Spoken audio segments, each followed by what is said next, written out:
Hey, today is a mediocre time with Tom and Dan podcast is brought to you by.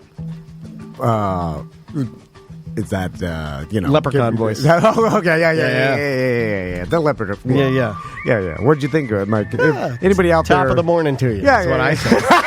What I say. Yeah. Depends on where the leprechaun was born. Yeah. Look, you can identify as anything these days. Yeah, cultural influences. Who am I to judge? Yeah. I seen the. You want to hear? I can do a really good impression of like a Asian person. Okay. You ready? Yeah.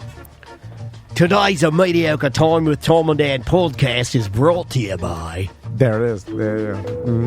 I got that corona. 1 is 2, 2 is 3. Upsides, downside. Doesn't matter. Bingo, bango, bongo. I got a text yesterday from Brian Zymel. He is our mortgage sponsor. Yeah. Streamline Mortgage Solutions. Yeah, he sponsors our entire studio. We love that dude. And he said, I've been in the mortgage business for 17 years, and this is the lowest rates I've ever seen. So you got to call him. He said, in 17 years, I've never seen rates this low right now. And I'm telling you, if you bought your house within the past 17 years, it's worth a call to Brian Zymel. Yeah. If you go to streamlineflorida.com, you scroll down, you'll see the Tom and Dan logo.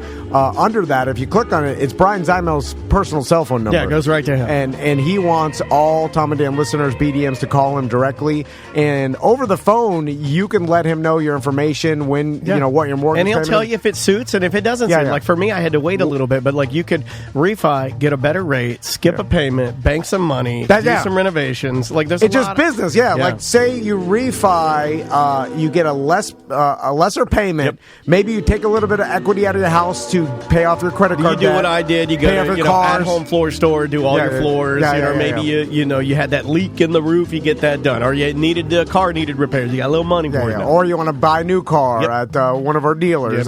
Get that Subi. But right now, he told me the rates are lower than he's ever seen in 17 years. So it's worth it just to give him a call. It's just a business decision for your life. If you're paying more than you need to be and you can refinance, and like Daniel said, skip a month, because when you refinance, you skip a month of mortgage payment. So it saves you that. You pay less, maybe take out some money, get rid of credit card debt, and you're in a way better position, and you got a lesser interest rate. It doesn't cost you any money. If you don't call Brian Zymel, I will throw one of the brand new Lime scooters into a lake.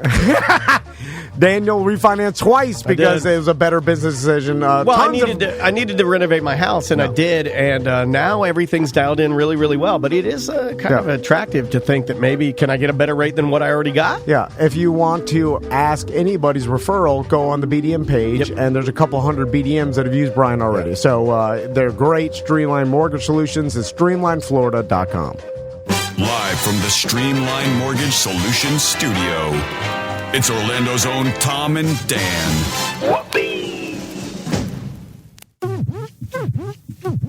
Hello. This is your mediocre time with Tom and Dan program. We hope that you will find our presentation precise, joke heavy, and just right. Thanks.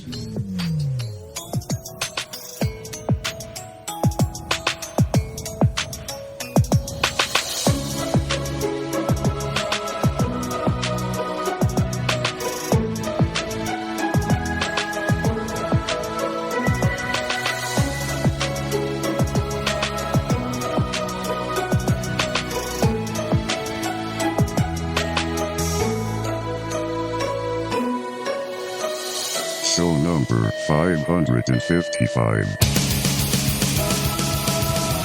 Hey, buddy. What's going on? It's show number 555 of A Mediocre Time with Tom and Dan. I am Dan. I'm Tom. The number of the R-word beast is 555. No, it's 666. Whatever. Welcome to the show, everybody. I'm Dan. Tom.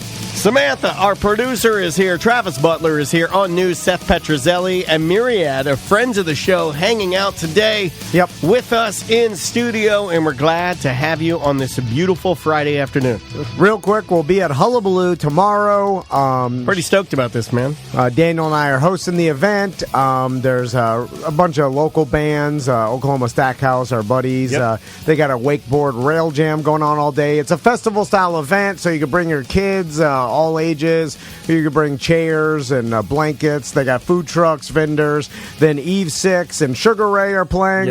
All first responders are free to get in. Any active, except for Grizz. No Grizz. No. Active or retired military. Oh, I got some Grizz stories for you. Oh, I bet. And it's all for a great cause, Second Harvest Food Bank. So come out tomorrow. It's going to be a perfect day. Nice and the cool. weather's going to be ridiculously nice. It's going to be nice to live in Florida. I have a karate test tomorrow. I'm going to barbecue at my house after. So haven't you ascended to the highest level of karate? Not me, for my students. Oh, okay.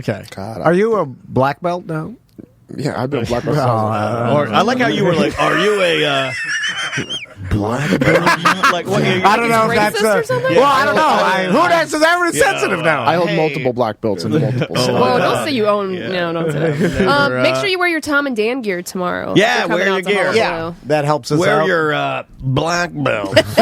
Also, speaking, it's going to be cool, so you can wear your Tom and Dan hoodies. And speaking of those, Eric, our merchman, told me that they're selling out pretty quick. So definitely pick one up. It's our softest hoodie we could find, Bella Canvas. And by softest, we mean it's just as soft as last year's. Yeah. But it was is the softest one that it's we the could buy. newest softest. And Tony Palmiotti wanted to remind everybody. Chex Mix is still good! He Is he bringing Chex Mix tomorrow? I he hope held 3 inside cabins and 4 balconies. That's it for this Tom and Dan cruise coming up. So, but he held We're it. almost done, right? Yeah, at the price of $874 for an inside and $1174 for a balcony. But if you wanted to buy an inside right now, they'd be $1,677 if you just went to their website.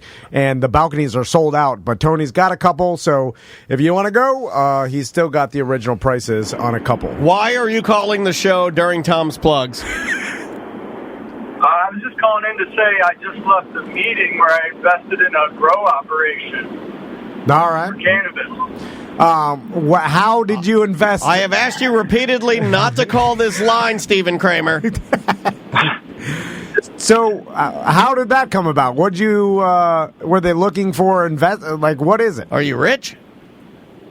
Yeah, up in Michigan, we went recreational a couple years ago, and they finally got all the laws in place, and there's a lot of grow operations opening up, and you can't go and get a traditional loan at banks right now. And there's only a couple credit unions, that will loan out for these operations. So there was a website that links up investors and entrepreneurs, and got a hold of them through that, and just kept moving with the relationship. But How much money you put in? Go ahead. What are we talking here? Awful for a percentage. 30K. All right. A lot of dough. What kind of percentage rate are you getting back? It's actually over the next 4 crop cycles, paid double of my investment. Back after 4 crops, you'll get 60 back.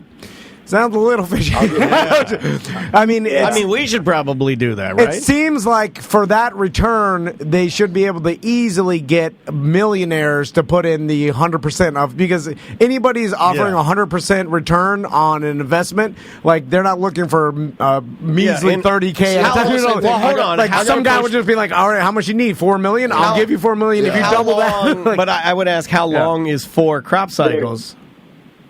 The point that it's doubled in money is that they're not giving out equity in the company. A lot of bigger investors like that would want to take equity. And up in Michigan, when you get your license, there's a huge vetting process to make sure that there isn't dirty money, basically, getting these licenses and these applications to grow. That was a great album, Puff Daddy's Dirty Money. That was great. I enjoyed that a lot.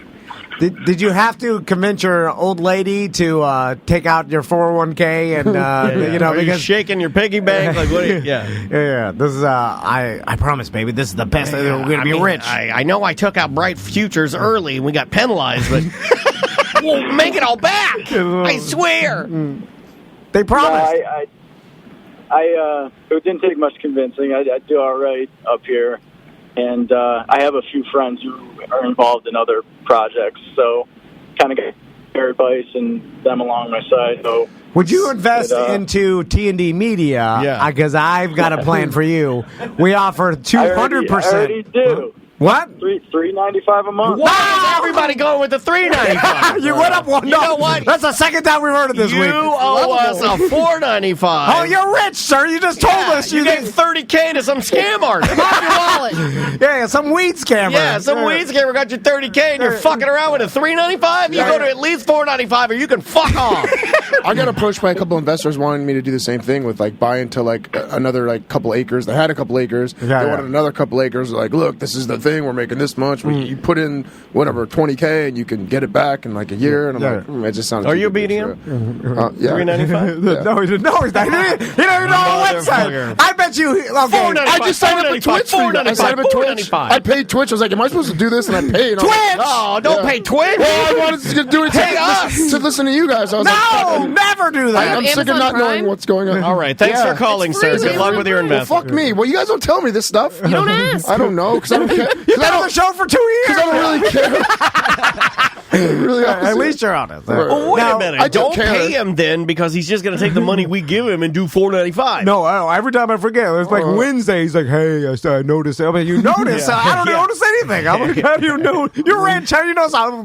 Because I look at I get notifications on my PayPal whenever there's money hit down. And I'm waiting for that TD Media to Why are we waiting for it? TD Media to ching. A lot of people are waiting for the TD Media to ching. A lot of people. I know. Our editor. We're still waiting for it. Oh, yeah. If it doesn't, I know where you guys are at. I'll break your fingers. My PayPal's not even confirmed. You got to get that email address confirmed. So mine's not confirmed yet, so I have a very low rate. So, Seth, how you doing? Good. Now, Seth pulled up. He texted me. He's like, hey, parking now. And then when you walked in, I was like, hey, did you bring your car? Because I saw on Facebook that your rap was complete and you debuted it.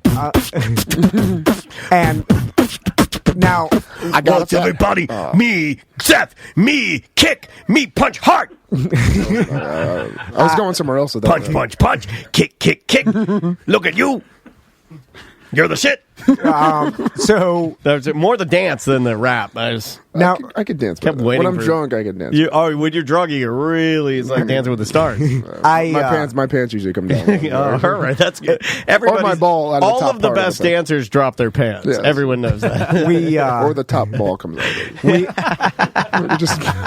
I just see how long it takes for people to notice. It's hanging. You seem like you're holding something back. Sorry, Tom. go ahead. No. I was like, he's gonna rip. I know what he's thinking. I showed him the car and he's about to rip me. So I'm just how dare you? Now, because you're in a safe space here. Didn't you see the safety pins on my shirt?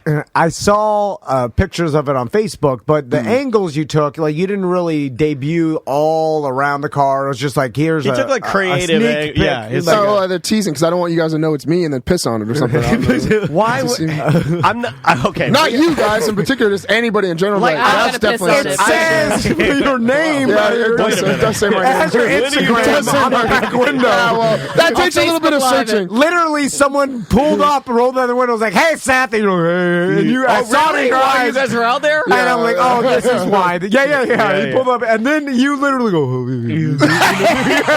I was like, "Of course he did." It says your goddamn name on there, a bright white Hellcat, because I didn't know who that was. with blood on the front. Yeah, so it's a bright white. Yeah. Because I had to see wide body. Yes, so it's 2020 or 2019. 2019. So 2019 Hellcat. It's old now. Literally, now it's old. By the way, my God. It's got 200 miles on it. Has it got good technology in it? What's it got? A tape player? Like it's 2019. Seth still hasn't taken off like the yellow sticker on the front bumper they use for the guard. shipping. Yeah, the shipping guard. Splitter guard. Yeah. And so that's how new the car is. So Did you pull the spacers out I of just the don't back want to wheels? get under the car to do it. I don't want to pull those spacers out of those back wheels. So let's talk Put about them in there in transport. You better make sure you do that. I did that. the inspiration behind your car wrap because it's unique. I've never really seen this. It's like the same inspiration that I'm sure Salvador Dali has in many of his paintings. Yeah. So what made you now a bright white Hellcat is already a little bit of hey, look at me. Yeah, see, well, I'm not into bright white cars. I just wanted to get a white car just for the reason I'm putting this wrap on in particular. White car.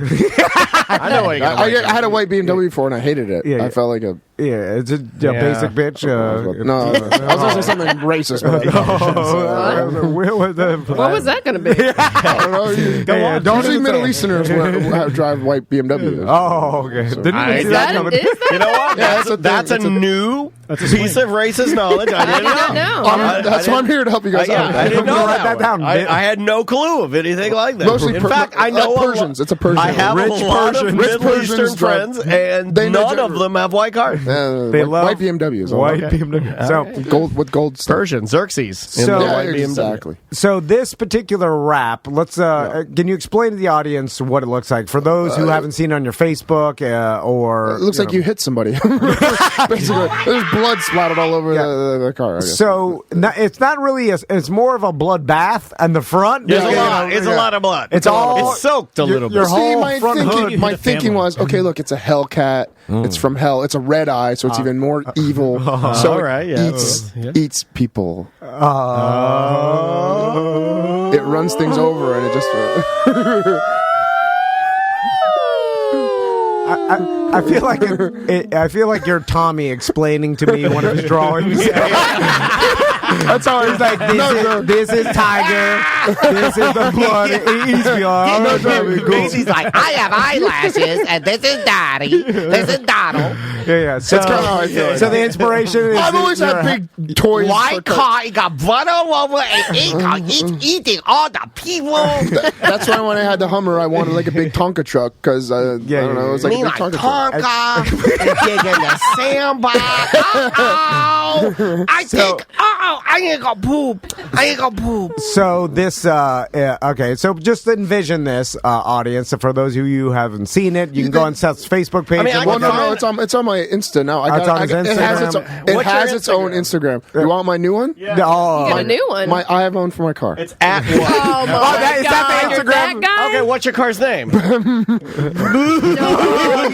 car's name is Bad cat with 2 T's. No. I hate 797 because it's 797 horsepower. Bad cat. Bad cat with 2 T's. 797. Okay, let's see. This is your car's Instagram. Okay. That's I didn't want to bore my normal fans and stuff on my Instagram with my car pictures. I thought it was tacky, so I did even more tacky. 797. Do you have any followers? Yeah, I got over 100 so far. I can't. Hold on, I can't find. Okay. For any of you who follow that, that's wait. That's a tell. I'm trying to find it. It didn't come up on just. Oh, is it Instagram? Hold on. Yeah. Instagram. Yeah, I got to see this. Yeah, no, we don't usually use it from a computer. Just want to give people enough time to Bad see cat with 2 it T's. because 2 T's. Yeah, I put 2 T's.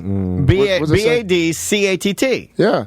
797. 797 at. Maybe I killed the ad. Hold on, let's try. I got it. Yeah, I got it. Oh, Okay, there you go. Here we There go. you go. I'll put it up so everybody there can see. it is. Now you guys can jump on. There it is. That's what I looked Oh, at. and then I put my old one that I still had on there too. That was the big Yeah, you got to put the old one. You know, I feel That's like my this God. this I turned picture on- right here, the bottom one, that's very aggressive. A lot of blood on that Yeah, yeah, a one. lot This of one blood. right here, very very gory. So, it's, I'm sure your business is good for like attention. This is for my business. This is a gym. This is a gym vehicle. Oh, you're right. Yeah, right. Like when people see that, they're like, "Oh, that's the Seth." And Well, because there's a gorilla. It's my gym logo in the back. The gorilla is the gym logo. and then all the blood. Now, yeah.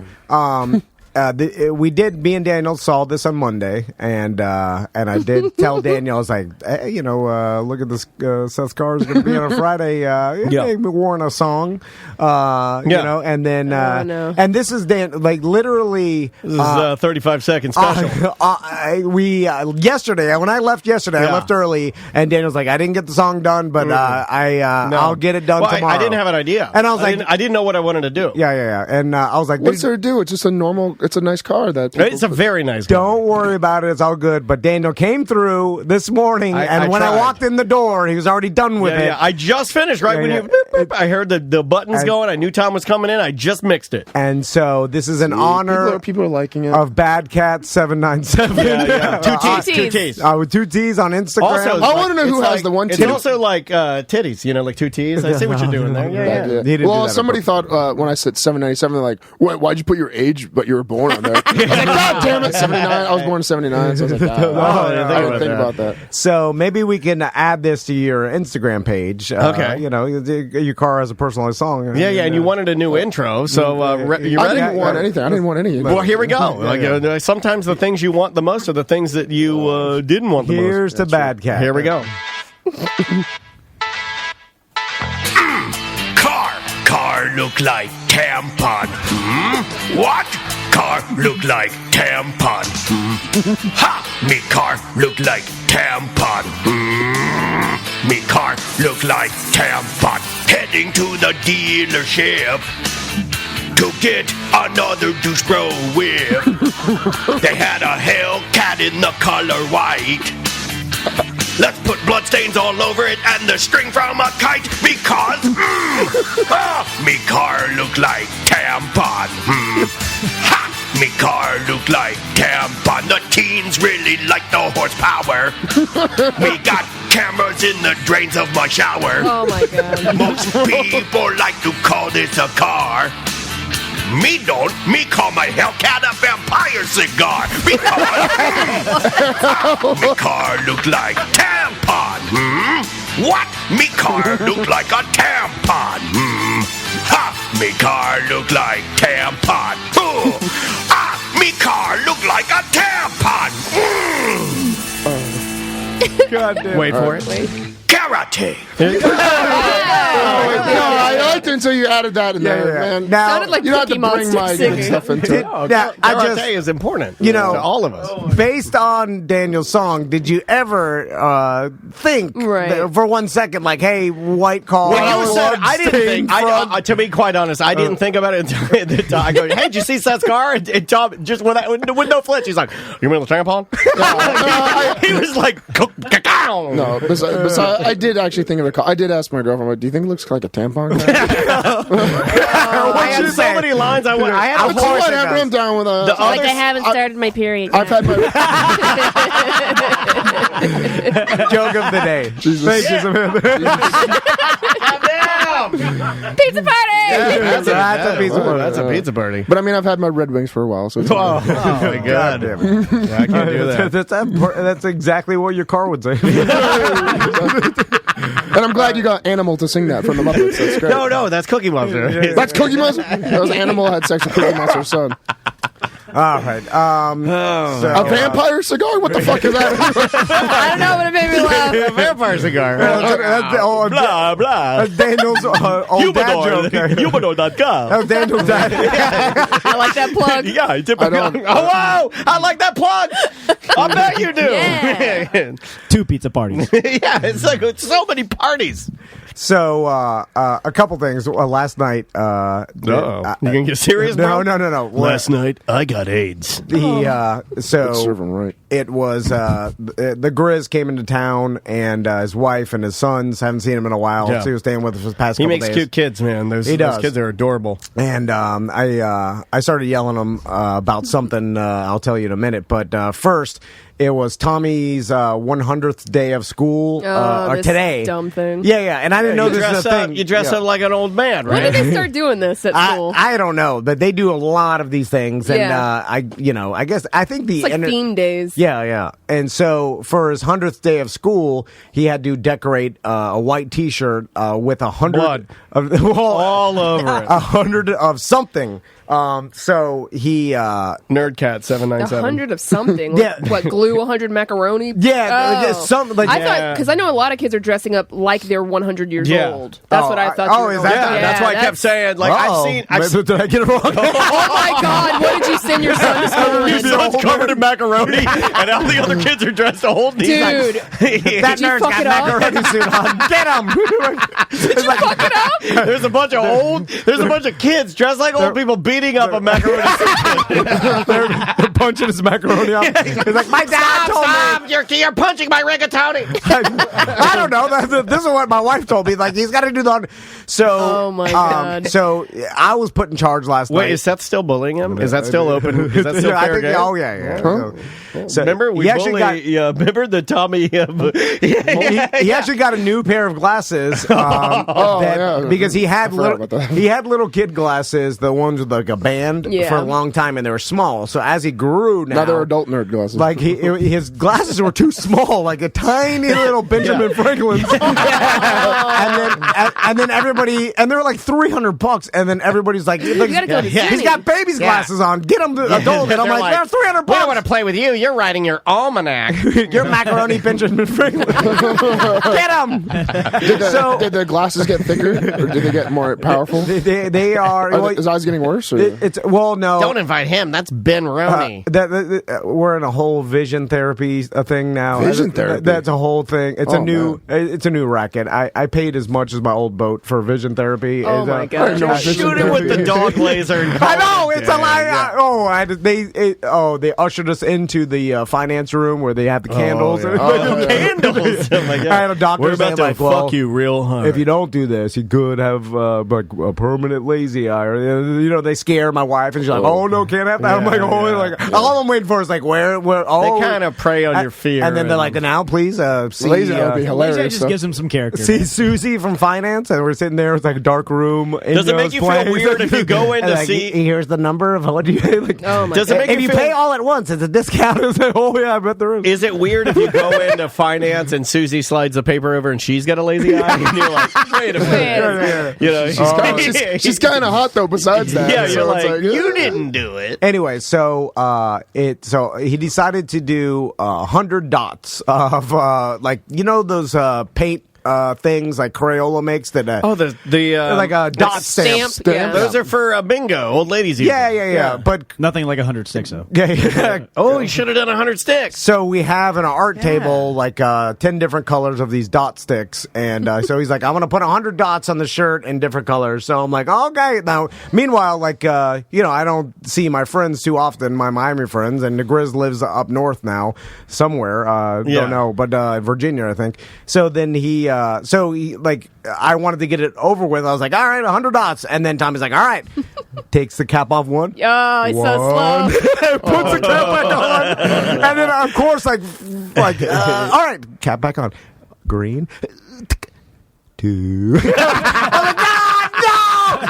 And then my wife yells at me anytime I get frustrated. What's she doing while you're stamping colors? Well, she's doing she's cooking. One dot of wine on my tongue. Before 2 dots of wine on my tongue. Well, before this, she was doing all the kid duty. Seth's Instagram. And while I was click my mouse, talking to Grizz about old times, drinking so it's your some turn. beers. Yeah. So she said, so basically beers and same old stories? Yeah. I was doing beers and same old stories for most of the day, and then she's like, you got to do this project. Yeah, anyway. I got that one too with our, what is it? We did a shadow box for dolphins. Oh, yeah.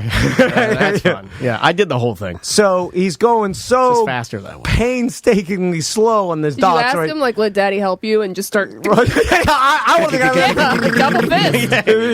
But Daddy's good at this. Fucking do it. Watch Daddy. This is why I can't have kids. I don't have the patience. You should have made him to a shape of a nice big pair of tits on the shirt. Just 100 tits. I want his macaroni tits. So he did start going a little bit faster, but it was like 2, cap on 3, and so I'm not joking. Leave him alone. Maybe you couldn't see the cap to put it back on. I had to pee really bad. So we're at 87, right? And then I'm like, Tommy, take a break for a second. Just keep going while I pee. No, you don't want to lose count. Because it was my wife's like, it's important that he has exactly 100, right? Because you're telling me that the teacher is going to count every kid's fucking shirt. Not going to happen. Well, in my mind, no way. I was afraid. So I wouldn't pee. Time to do that. No. And then I came back, he was like 89. I was like, wait a minute, we were at 87. I was rehearsing it in my mind, like 87. And then he's like, yeah, but I think I did 89. I was like, no!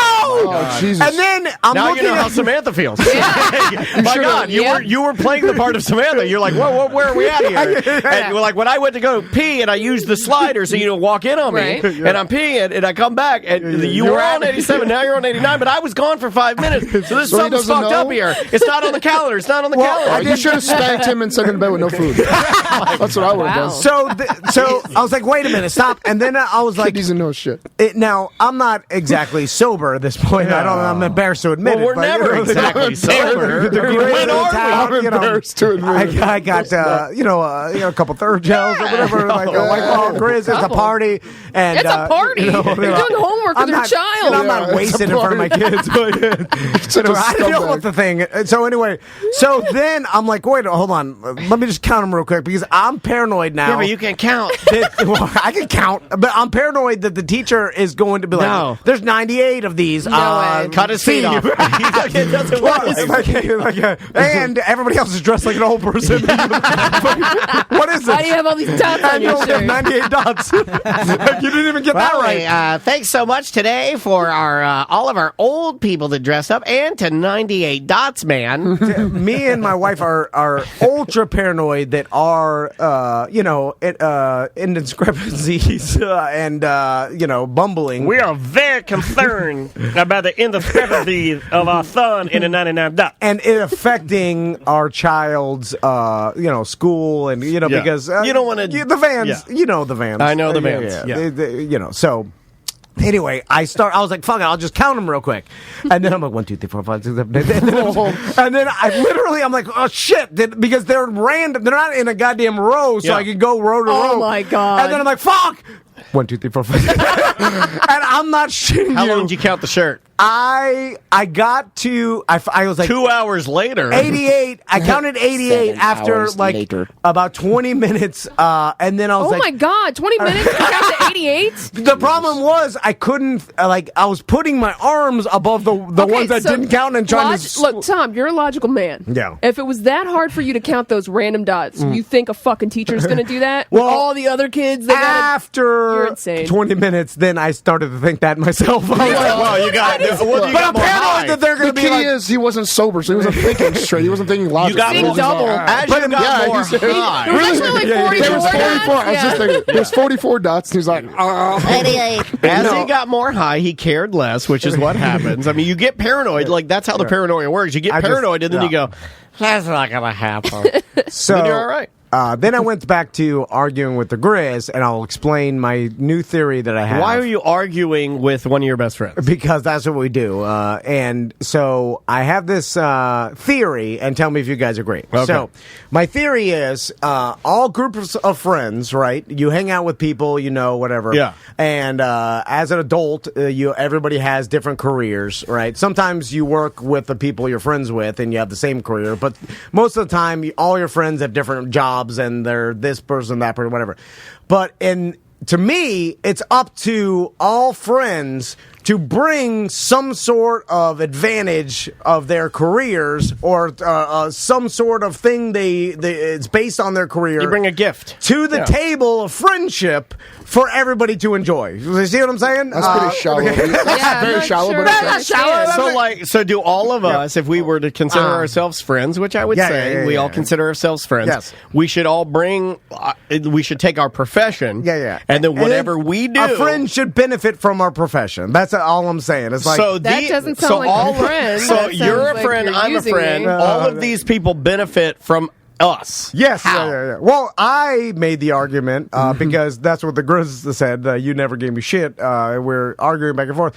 And then I was like, I have brought funny stories, humor to levity, multiple trips with all the gathering stuff. Like I usually tell a funny story to you guys, make you laugh. That's what I do for a living. There's some hijinks involved, an adventure maybe. Back in the radio days, endless tickets to you concerts. Watch Gravedigger? All these tickets. Gotcha. So I've done my part bringing my career to Friendshipville. That's what I'm calling it. Friendshipville. And then I started yelling that all my Miami friends have fucked me, and the only ones that have brought their career to Friendshipville are Fernando and Pudge, who were the GMs. Those are the last two people I expected for you to say that I always bring had faith in Pudge, though. Well, always faith in Pudge, but never faith in Fernando. They were GMs of a sports grill down in Miami, and then always bring wings to the party. So every time we'd go down to Miami, they usually would show up after their shift. What's the style I like? And Dale's. They bring wings, and then we cook them, and so I'd enjoy their wings, and I tip my hat to them. I'm like, thanks for bringing your career to Friendshipville. I'm enjoying your wings. You know, they get it for free. And thank you, Fernando. Thank you, Pudge. Yeah, but then, you know, somebody in the Twitch chat is making a very valid point here. Instead of Friendshipville, this just sounds like grifting. This is Griftville from your friends. You? No, this is Griftville is a completely different area. Okay, so it's Griftburg.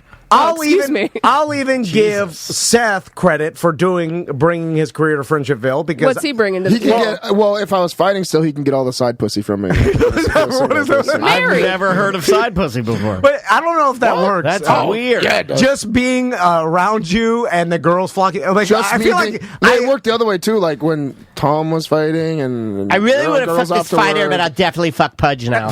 I don't know if it works like that. I don't think the girls will look at you and they're like, I want to fuck you, and they're like, I'll settle for the fat dad next time. I'll suck your big veiner. Yeah, not the main hot girl, but the other ones that are like down on a totem pole. They go for the base. So they can. All right. I'll suck your big veiner, or I'll suck your red inflamed. What does he bring now? His tampon card? Yeah, we can cruise. I don't want to ride in that. Two things. One, you can work at my gym anytime you want. For free? I've worked out for free. Shit. Wow. You don't want to ride the Cotton Lightning? Seth let me work out his gym for free, and just walking around with Seth, I know nobody could ever beat me up because Seth can beat up. But when do you ever walk around with Seth? I don't. Okay. But I invite him tons, but he doesn't. If I ever do, Seth and I talked about that this week. I thanked him for being at the foot golf and everything, and he said even though we don't hang out a lot, I consider you guys good friends. And I feel the same way about him. Like I consider him a very good friend. I had to add in his name after I was done typing. I should add in Tom's name to this. You don't have to. Well, Daniel goes to your birthday party and everything. Why didn't you go? I couldn't. I have things to do.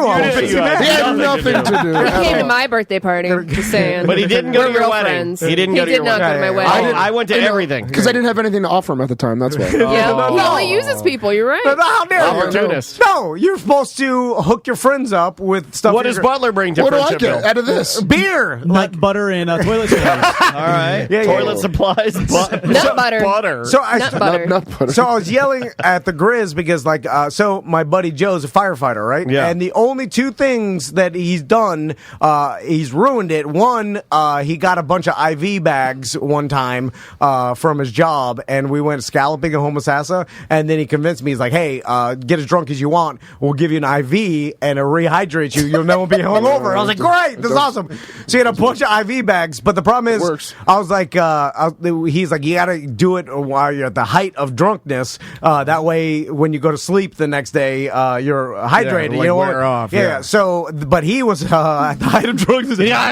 So he's stabbing my arm, bleeding everywhere. Me and Turkey Leg, he's stabbing. He couldn't find the vein. He was too shit faced, and then blood everywhere. And then he's like, I can't do it. And I'm like, God damn it! Then we saw an accident by my house, and I was with him, and I was like, oh shit! There was that's when the ice cream was melting in the side of your Volvo. There was a car on fire, and then I'm like, oh shit! I'm with a hero, and then I'm like, I got it! I'm a hero here, and he's like, fuck, and then I'm like, go out there, coming through, hero. And all he did, he just walked in. There was a lady with her femur broken, and then he looks in. He's like, "Are you all right?" And he's like, and she's like, "Ah!" My femur's broke. He's like, "All right, she's stable." Then the drunk driver that hit the lady is rolling in the grass, and then he's like, "You good, bro?" And he's like, "Oh," he's drunk. Let's wait for the firefighter. He's like, "That's it. That's all you did." What do you want him to do? I don't know. He's a paramedic. He doesn't have anything with him though. I know, but I wanted him to do something in front of me. What's the point? I mean, I guess whip it out and just start peeing on the fire. Yeah. Turkey Leg, a Harley mechanic,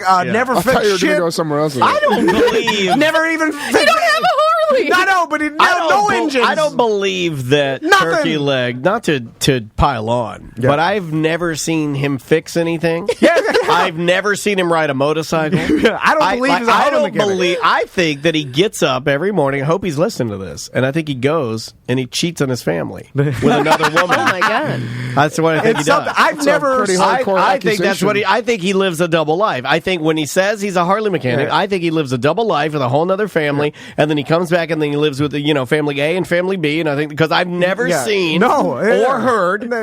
He's never fixed anything. He's never that any thrown friend some of ours knowledge has. around. Nothing. He's never talked to me about like motorcycles or how the engines work or none of that. Yeah, it's so. And then I got another friend. He's like an environmental scientist. He knows about botany. Well, what does that mean? Well, the environment's almost destroyed, so your job's almost done. Who gives a shit about that now? He used to grow weed in college. Yeah, we're beyond the environment now. It's dead. And now weed's free. So what? It's legal. Anyway, so I just think that all people should look at their careers and. So see you what and they I can bring humor. Seth brings side pussy. Fitness. Fitness and side pussy. Yeah. Butler brings beer. What do I Samantha bring? brings her engineering skills, editing skills, organizational skills. But that's just to you. What about my other friends? Well, they don't give a fuck about. You warn them about potentially getting murdered. I feel like girls are you're very paranoid about getting. Yeah. You bring safety. Oh, by the way, don't do that. You're going to get murdered. And you probably saved lives. Speaking of, girls just bring like. Somebody left the back door unlocked to the studio, and Her Majesty Services had to tell us about it. So we could have got murdered today. The back door was open, huh? Yeah. I blame Butler for that. This dovetails before we get a break. This dovetails into something. Today is National Compliment Day, so I wrote compliments for everybody on the show. Apologies, I didn't backhanded compliment. No, I didn't write a compliment for you because I wrote you a song. But you wrote a badass song. That's cool. I wrote a song for you. I wrote compliments for Sam and for Tom and for Butler because it is National Compliment Day. So here is Sam's compliment. Sam, are you ready? Yes. You have the biggest and the most well-rounded ideas. Mm-hmm. And your points are the absolute best. You have the nicest points I've ever seen. And I don't think there's a person in here that wouldn't like to see your points unleashed and not confined by anything. Let's all celebrate Samantha's points. All right. Yeah. Thank you. All right. Tom, your compliment. Tom, your ability to do so much damage to our company is both concerning and infuriating. So there's yours. Why is that a compliment? That's your, and Travis? Why? Hold on. Travis's compliment?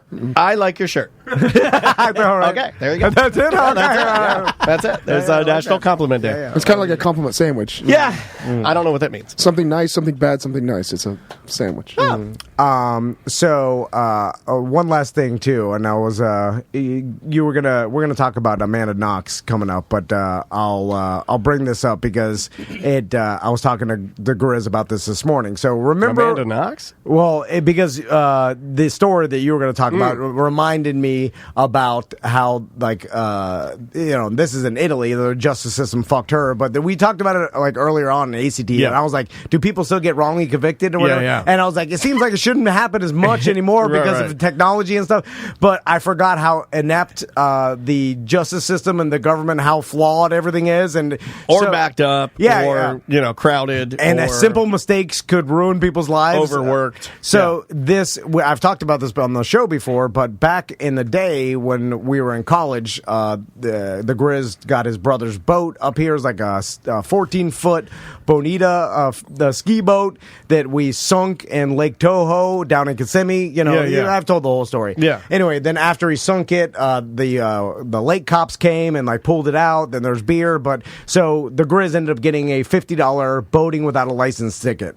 So if you're under 21 and you don't have a boating license, you cannot operate a boating vehicle without the online course. So it's easy to get, but we didn't know shit about that. So anyway, and of course he didn't pay it. He get arrested in Gainesville. The That's whole not story. good. Yeah. So then he went off to the military, whatever. Then 10 years later, he was trying to get clearance for something, and then the government was was and like giving them background checks. Yeah. And they're like, well, you can't get clearance for this because it turns out you have a felony on your record. Yeah, it says here you've been arrested for a felony, right?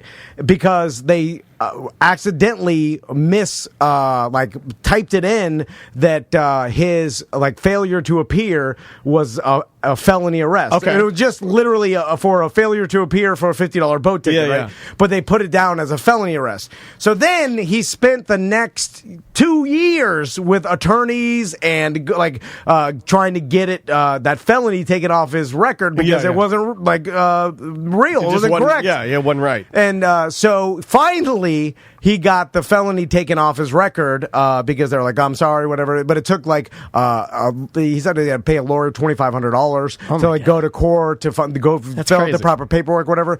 So then he's like, all right, finally, this nightmare has been 10 years, since college, one fucking boating ticket has caused all this trouble. But we got it done. Yeah, he said got it done. So he wanted some extra money because he's in reserves right now, but you could offer to work for the census and get we paid. Actually have that's going to be next week's Weird Job Wednesday, I think. Census work. Yeah. So cool. If you're a reservist, I guess maybe they are. I don't know how. I didn't ask him how he even came up with that, but I think it's somewhere they offered it to him since he's in the reserves. Who knows? So then the census gives background checks, right? And then they look there and they're like, well, this is weird. It says here you have a misdemeanor charge. And then this is what it said next to his charge. Literally, his misdemeanor was for illegally trapping or molesting an endangered species. So he's like, what the fuck is that? And he's like, wait a minute, that's you. And no. And also, they just, whatever happened with that boating ticket when they went back to, change shit, they somehow marked the wrong box or something to illegally molesting or trapping an endangered species. So that's how easy it is to get fucked. Yeah. Oh my god! It's because of government. And so he called Osceola County, and he's like, and the lady's like, she's like, wow, this happened. I've seen this before. He's like, what? And she's like, I don't know how this happens, but yeah, the only way to fix it would be you have to get a request a court date, get in front of a judge.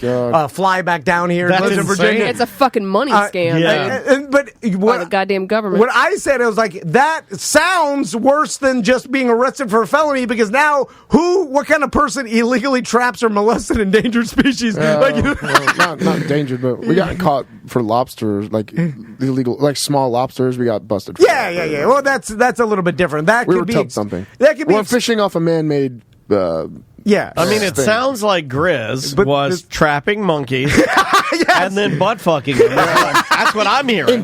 Endangered monkeys. Yeah. It sounds like he's, what are those, macaques? Yeah. Excuse me? He's got a couple of macaques, and he's been really just getting at them. I was like, whipping them. If I was starving them. Yeah, if I was an employer and I saw this, it sounds worse than the other one. It sounds like you're a psychopath. Yeah. Right? What are you doing? Why are you molesting animals? You're an insane person. You caught a bald eagle and you're whipping it. What kind of animal? Well, I wasn't whipping it. I was just putting a lighter under its feet. And I was like, God damn. So then it reminded me that this probably happens to a lot of people, and our system's full. If it is just as easy to someone checking the wrong box, if there's not a better system than that, someone it's could just humans. I know that is bad, scary. Yeah. Very, very scary. So what's he gonna do?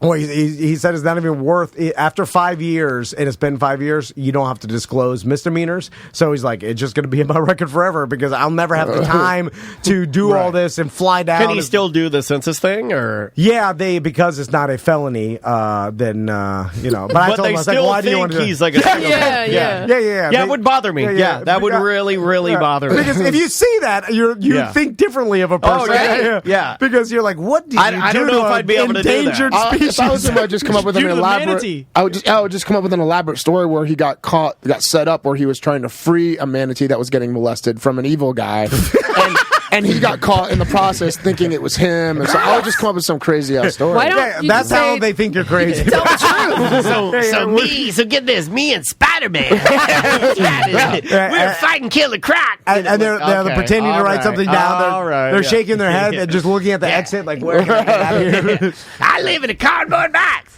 All right, let's take a quick break. When we come back, Seth's got some news. Yeah, we got some voicemails and emails. Right now, we got new music from Fairmont. They did an album called "Songs from the Radio." This is "God Only Knows" from the Beach Boys. Such a great song. This is their take. We'll be back with more A Mediocre Time with Tom and Dan right after this. 1-844-TOMNDAN. Our show at tomanddan.com to get your emails in. We'll be right back.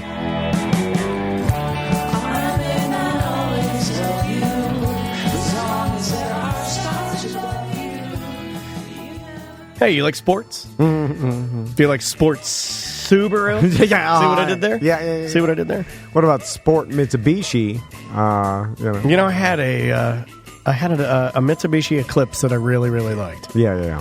A lot of stinging in that car, if you know what I mean. Cloth seats, not a good mix. If you're going to sting, get the leather. Yeah. I digress. I currently drive a WRX. Before that, I had a Subaru Forester I love. I love the Subaru brand. Lifetime powertrain warranty. You got your eyes, your wife has her eyes on that new Ascent. Yep. That's a good-looking vehicle. Yeah, she really likes that. If you go to the Sport Subaru, Sport Mitsubishi, West Colonial Drive, right there in the heart of Orlando, you could talk to Mike Stacks. Or as I like to call him, Daddy Fat Stack. Yeah. He is our BDM liaison. He's the sales guy that will treat you with VIP service if he knows you're a Tom and Dan listener.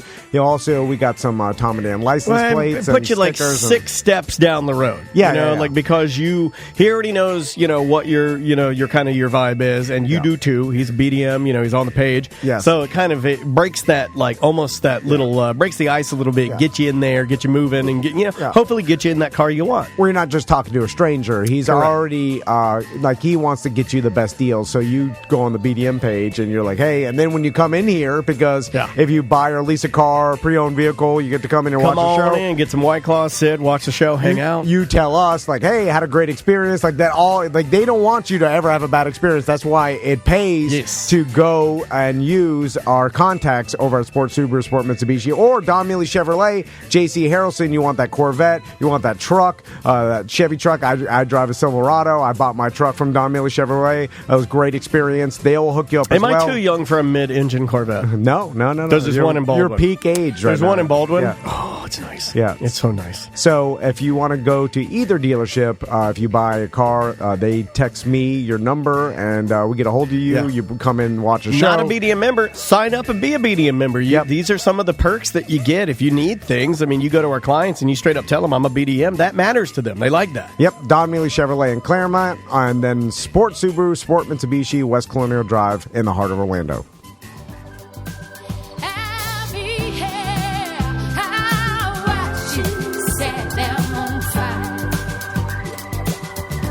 All right, welcome back to A Mediocre Time with Tom and Dan. I am Dan. I'm Tom. Samantha, our producer's here. Butler is here on news. Mr. Papati. Mr. Seth Petrozelli, not Mr. Papati. Meister? Mr. Papati. Tampon Meister. Let's do the shot, and then I want to talk to Seth about. You're going to talk about that? That's fine. Yeah, I don't care. Some marijuana. He got his card. I want to see. Butler, I will give you your blue mic. Looks bubbly. I'm going to give you some reverb here, and here you are. All right, cheers to surviving this winter blast. Sure as hell won't be our last. Next time you call Dan, here's an advisory. How do I podcast? Go to the fucking library. Rock and roll 90210. No. Yeah. Cheers. All right, I like that. Let me get my shot. Yeah. Go to look, if you want to do a podcast, hold on, let me do my shot. That's good. Go to the fucking library. They have, my God, yeah. 1, 2, 3, 4, 5, if you want to do anything 6. in media, They have photography, at videos. least 10 different podcasting studios that you can go to. We recorded in the main room. You'll hear it. It sounds really big because Melrose Center, yeah. In the Melrose Center, we recorded in their main band audio recording studio. Yeah, it's a professional. I mean, it's like where you would record a hit record, and you can go in there with your band and record. We recorded a podcast in there, so it sounds real big. But they have little isolated booths where you can do just voiceovers for movies, or what do you want to do? Photography? You want to 3D print? You want to do sewing? You want to learn how to full TV production, like video production, green screen, black magic, all free, 4.6K. They'll teach you. You can do 3D printing. They'll teach you how to do it. They'll teach you, and you could use their facilities. Oh, because I was going to say, because I have lots of podcast equipment for sale. If you guys want to, what do you got? $4,000. Why would you even? If you lived in Orange County, because it's $35. It's the Orange County Library System, and we're very lucky to be, using them, or working with them. They're a sponsor now. But what's crazy about that? I was talking to Jim Phillips about this last night. Jim and I were texting back and forth, and I said, "Have you been to the Melrose Center?" And he goes, "No, I haven't been there, but I know about it." I said, "Have you seen their podcasting studio and all that they have?" I go, because he at one point had asked me, about equipment. I said, no one needs equipment. Just get your library card, go through their track, and get their education, and you will have the best equipment at your fingertips for free. Listen to Monday's ACT, because we went and recorded a show there, and we talked to the director about all this, but it really did blow my mind. I couldn't believe. I was like, wait a minute, this is a we didn't even talk about simulators recording studio, the simulators. But I'm like, you could just come in here with your band, and they'll teach you how to record professionally. And with two engineers that will teach you all the shit you need to know. And they're like, as long as you go through the course, which is free, if you're an Orange County resident, library card. I told my husband this, he was like, wait a minute. Yeah, no, I can record there for free. I'm like, just got to get a library card. Yeah. And then if you're that's outside, gonna happen. I'm gifting everybody that's I'm not getting a library card. Part of this, I'm gifting everybody library cards because this place is fucking phenomenal. Guess what? Those also free. Yeah. And if you're out, if you're not in Seminole, it's still cheap. It's like $25 an hour. Well, you have to buy a Melrose card, and it's like you go 3 months is $75. I think $100 gets you 6 months, and then like $125 gets you like a year. But you use all of that to get the free classes, and then like let's say you wanted to do it and you lived in Seminole and it wasn't free, it would only be $25 or $25 an hour. It's ridiculous. It was amazing. And anyway, listen to Monday's ACT, you hear all about it. So, all right. Do you want to go into Seth's news? Yeah. Let's do a little news. Before news, this is what I want to talk to you. So, Seth, you finally got your medical marijuana card, huh? I got it. A month ago. Because, Seth, we've talked about this a lot. You have some anxiety, really more hypochondria that does, I got it. I'm dealing with a little bit today. My life is stressful. And a lot of people... I've been dealing with it today. I've been checking my doo-doos. In fact, during the break, I shit, and then I picked my shit up with a handful of toilet paper, and I was looking at it. Shit you not, no pun intended, that 2 days ago I shit in the toilet. I had shirataki noodles the day before, and I forgot. I shit looked like worms coming out of my butt. Oh, you sure you don't have worms? I thought, no, well, that's why I checked. I took an old scope bottle from the trash, cut it into a shovel-like thing. That's my boy. Scooped it, looked real close. I'm like, is that a shirataki noodle, or is that worms in my ass? And I looked Wait, that's the new game show we're doing next segment, is worms or shirataki.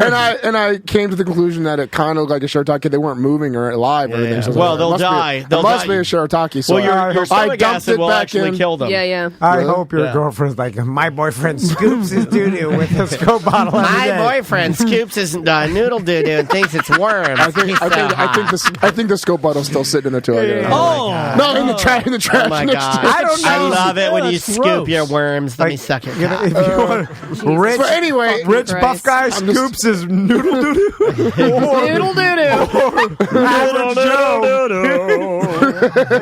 Noodle doo-doo. I was scared. Too much to take. I got scared. But the next day was gone, so I was like, I must have been. Because scooping and pooping. So, Seth, pooping and scooping. You don't drink alcohol that much, do you? No. Yeah. If I do, I binge, which is not good. I'll just go out. I'll go out with my friends. And that's why I say consistent. Yeah. You got to binge every night. You binge every night, it's fine. It's definitely healthier to have 1 or 2 a night than 7 or 8 on the weekend. I didn't good. know Not every weekend. 1, 2, 3, 4. Wait, is it bad to do 8 a night? I don't know. Probably. Right. Sounds bad. Well, it depends. It does depend. Depends on what you're drinking, too. Do you not chew your noodles? Did it come out like full? They're not long choodles. They're noodles. You swallow them. You slurp and swallow your noodles? They're kind of really skinny, and they just go down. I don't know. So, Seth, we've been talking about this for a while. Now you got me thinking it was worms now. Just saying. It probably was. I mean, we have a bathroom here if you want to go scoop. There's been nothing else. Don't since. scoop your worms. Yeah, be our guest. So I got there's an old Myers soap bottle on the top that I'm trying to get the last out of it. You can cut the top off of that and do your scooping. Yeah. So I'm pro scoop. I've been telling you for a while. I was like, go get your medical card, man. Yes. There's a lot of products that like Certera offers that are high CBD. That because you've told us in the past you've had bad experiences. Very bad experiences. You're like I say overdosing, but you can't overdose. But by overdosing, I mean you take so much that you have a panic attack. I like which that. Can happen. That's the worst that can I had happen. one by the last way. night. I was loving it. You could take literally 10,000 milligrams, and the worst is going to happen. Last night, I panic kid you attack for a not. while. Last night, I kid you not. It'll be a. But then you might go into a psychosis and then have Nah, you come out. But I That's looked the at my news bullshit. Xbox controller and I go, is this a controller for Madden or is this control my wife? And I was like moving That's it, the worst thing but that can happen. everything I was moving, she was doing in the kitchen, No. and I was like, hold on a second. I can make that's this the thing I happen. was Up, down, up, down. Yeah, see if I can reprogram that X button. So Seth, you went to the doctor. Went to the doctor. I had my all my MRI, my 99 MRIs. It's a lot. Sent over to them because they asked for some doctor We stuff. got a truck that just pulled up. It's got a lot of documents inside. Yeah, doesn't this guy know? dump it in Just tell me you have some anxiety sleeping problems. I'll give it to anybody. Even if you don't tell me that. I don't care. No one gets Tell me you got not- menstrual cramps. I'm not even a real doctor. I haven't practiced in years. I got back into it just for the money. Thank you. I'm a gynecologist. Don't even know what a vagina looks like. What you want? Anybody want weed? Yeah. There we go. Weed. What's your age? I don't care. Who the fuck cares? It's weed. So you went to the doctor, What doctor, yeah. with 99 MRIs. 90 MRIs They- and my migraine reports that he has from. Did they Migraine report. Now, Did I they don't know if study this is- them? I don't Did know if they this is too far. scrutinize? Did your Do you want me to tell the truth of what they Did did? your with it? girlfriend? Did your girlfriend get a card as well, or does she imbibe in any of that, or no? She didn't get her card. No. Yeah. You got to be 18 to get one of those. You gotta be 21. Wait, I was going to say, 21, actually. they changed it to Yeah, 21? it's 21. You gotta be So thank 21 to you. smoke now. Yeah, So yeah. she just made it. Thank you very much. Fresh lungs, still got the wrappers on them. But she's like, I'm Well, not she getting. partakes, yes. I'm not getting medical marijuana like a grandpa with What do cancer. I didn't fight in Vietnam. Okay, boomer. She doesn't even know what Vietnam is. So you I know you what got your card. Vietnam's Yeah, is. That's very. a I went in to see a doctor, and the doctor. All the doctor says there is it's just kind of like a education on the strands and like. Hello there, So do you I'm know Dr. what Fake. Oh, they tell you all that. Yeah, they're just like, oh, so do you know what indica is? You know what sativa is? I and never like got that, any of this, by the way, and I'm just being honest. Like when I went there, It's all they're like, how do you feel? You know, my first doctor. Yeah, you went. I would. How do you feel? Me and Tom got Oh, yeah. screwed by that guy. Mine didn't even look me in the eye. Yeah, He was and just I down was to people all the like- time. You I know was like- indica, you know sativa. All right, come back in a year. I was like, my back hurts. He was like, the government is telling people with cancer, that they can't smoke this. It's out of control. I'll give you 1,000,000 milligrams. Thank you, sir. I'm like, and good day, sir.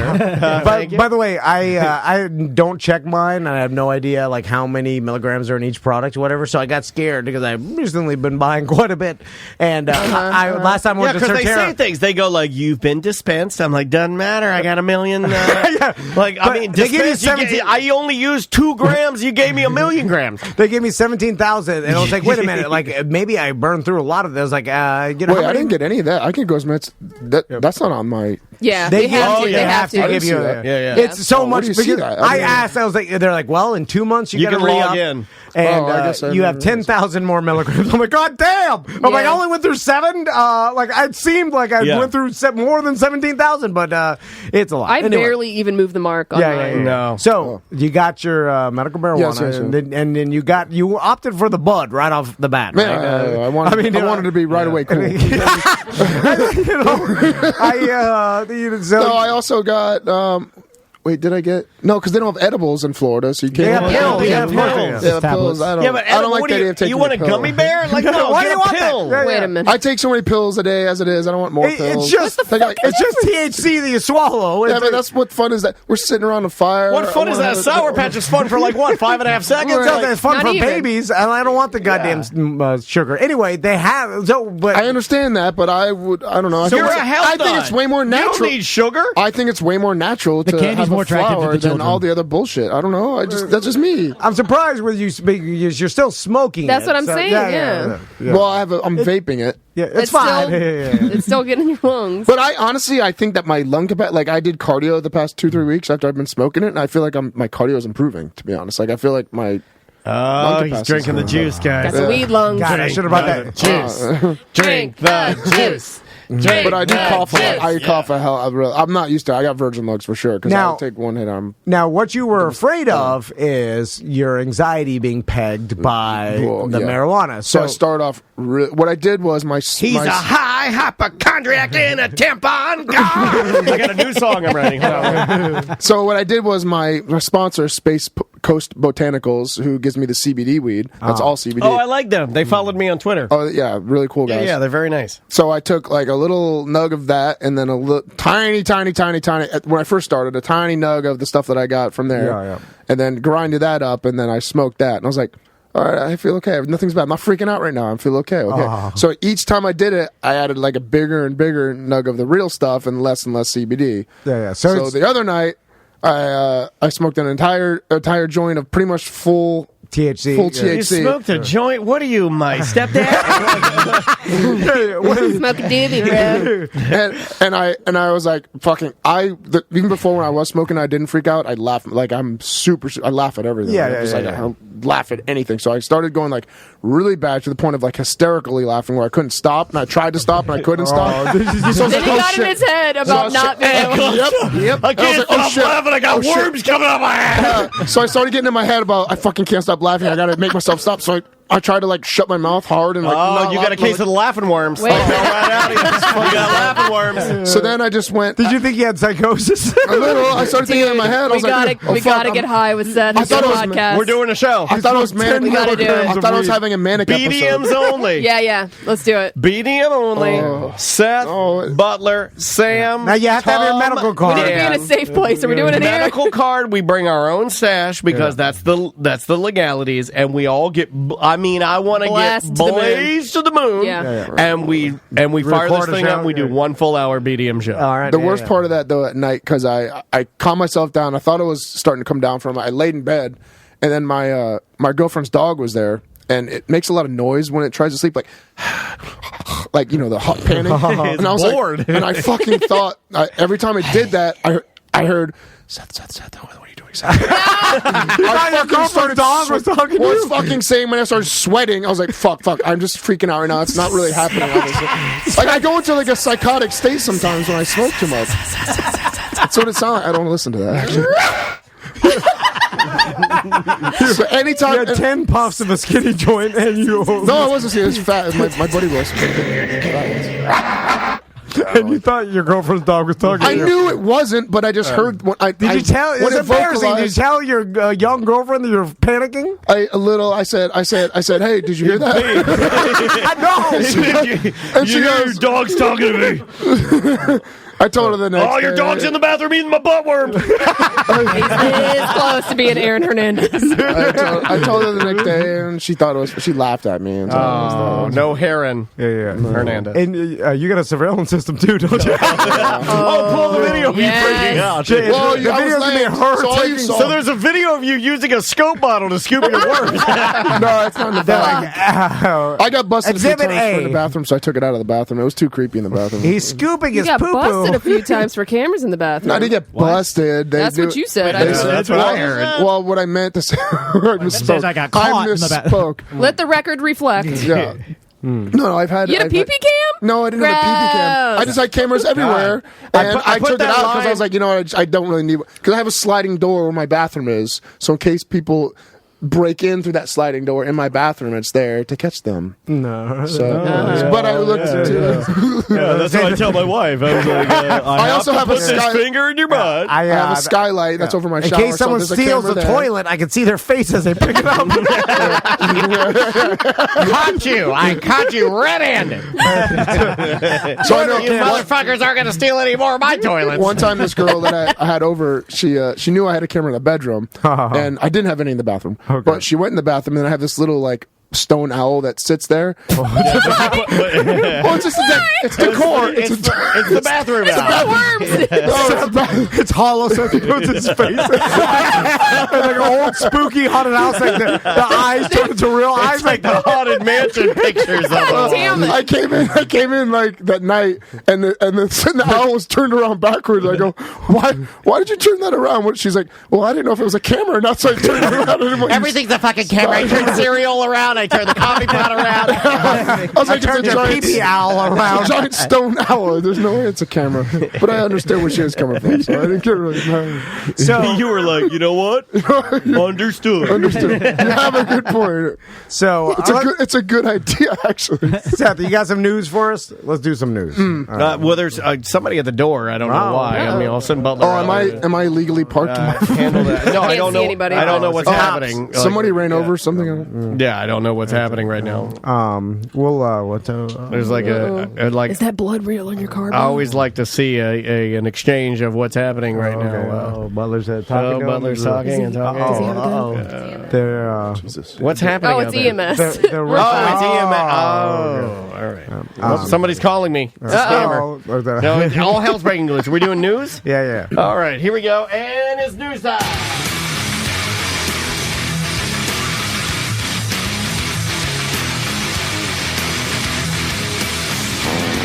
99 MRIs trying to prove he's gonna die. The CTE is kicking in with every new hit at the gym. He laid out Kimbo with an attack, but Russian won't call him back. And we all forgot about that fight. Just more proof alone you're gonna die. We'll just edit it a little bit because it's a longer show and I forgot to do it. I will say News Today brought to you by KDK Accountancy Corporation, OrlandoCPA.net, Bernie, our accountant. He's also a financial advisor, and it's tax season. So if you're a 1099 employee or you've had any tax problems or a small business, Bernie is a great CPA. He knows his shit. He's trustworthy. And he's also a financial advisor, so he can help you out with those 401ks. Or if you're starting a business, he can help you set that up. He helped me, So help you out with your LLC and everything. And he's great and trustworthy. OrlandoCPA.net.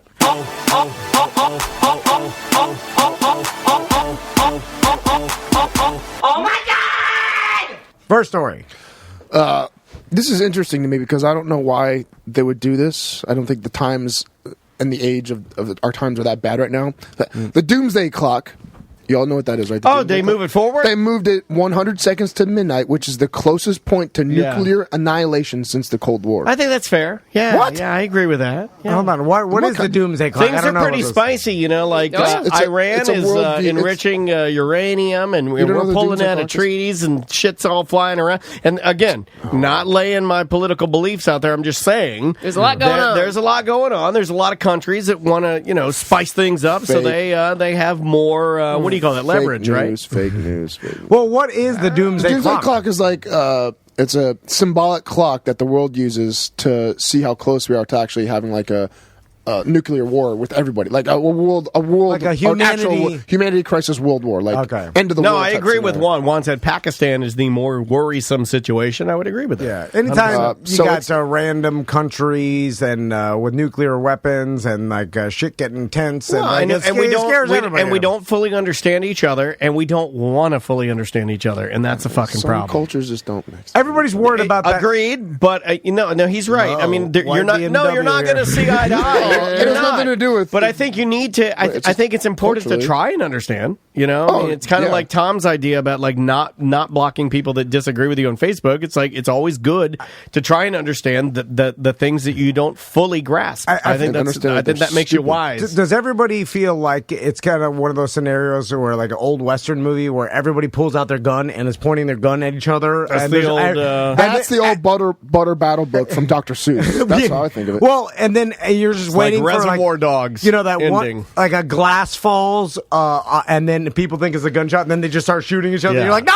I mean, that's the scariest thing. But, let's see who said it. Stop! Canadian Josh 159 says global pandemic most likely. Pass me a Corona. Yeah. Oh, Corona. Yeah. No, Corona. Is that the coronavirus? Oh, Corona. I thought he was talking about the coronavirus. I think he's making a joke. Oh, I googled that too. Oh, do you think you had it? Yeah. No, I'm not. I don't know what that. Because I wanted to see the symptoms just to make sure. That one doesn't worry me. I got a lot of people on my timeline that are like, "Oh, great! Look at this." And I'm like, "Yeah, man." Bird flu, SARS. But this happens all the time. You know, like it's not a death sentence. It's also not a new thing. Yeah, it's like a small percentage has died. But it's not a new thing. You know, like if you were a child. Or if you were an elderly person, I would be really concerned about it. Probably take some precautions. But, you know, if you're like me, you're fucking rich and big dick. Who the fuck cares? So this is the closest point, symbolic point from an apocalypse since 1953, which is a weird year. I figured they would have. What was that, Bay of Pigs? Well, the Cold War. When was Bay of Pigs? 60s, But I thought the World War would have been a little more...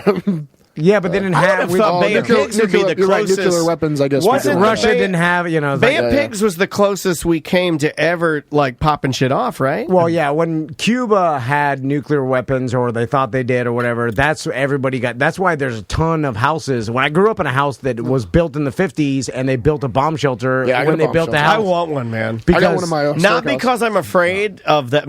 I know that surprises all of you, but.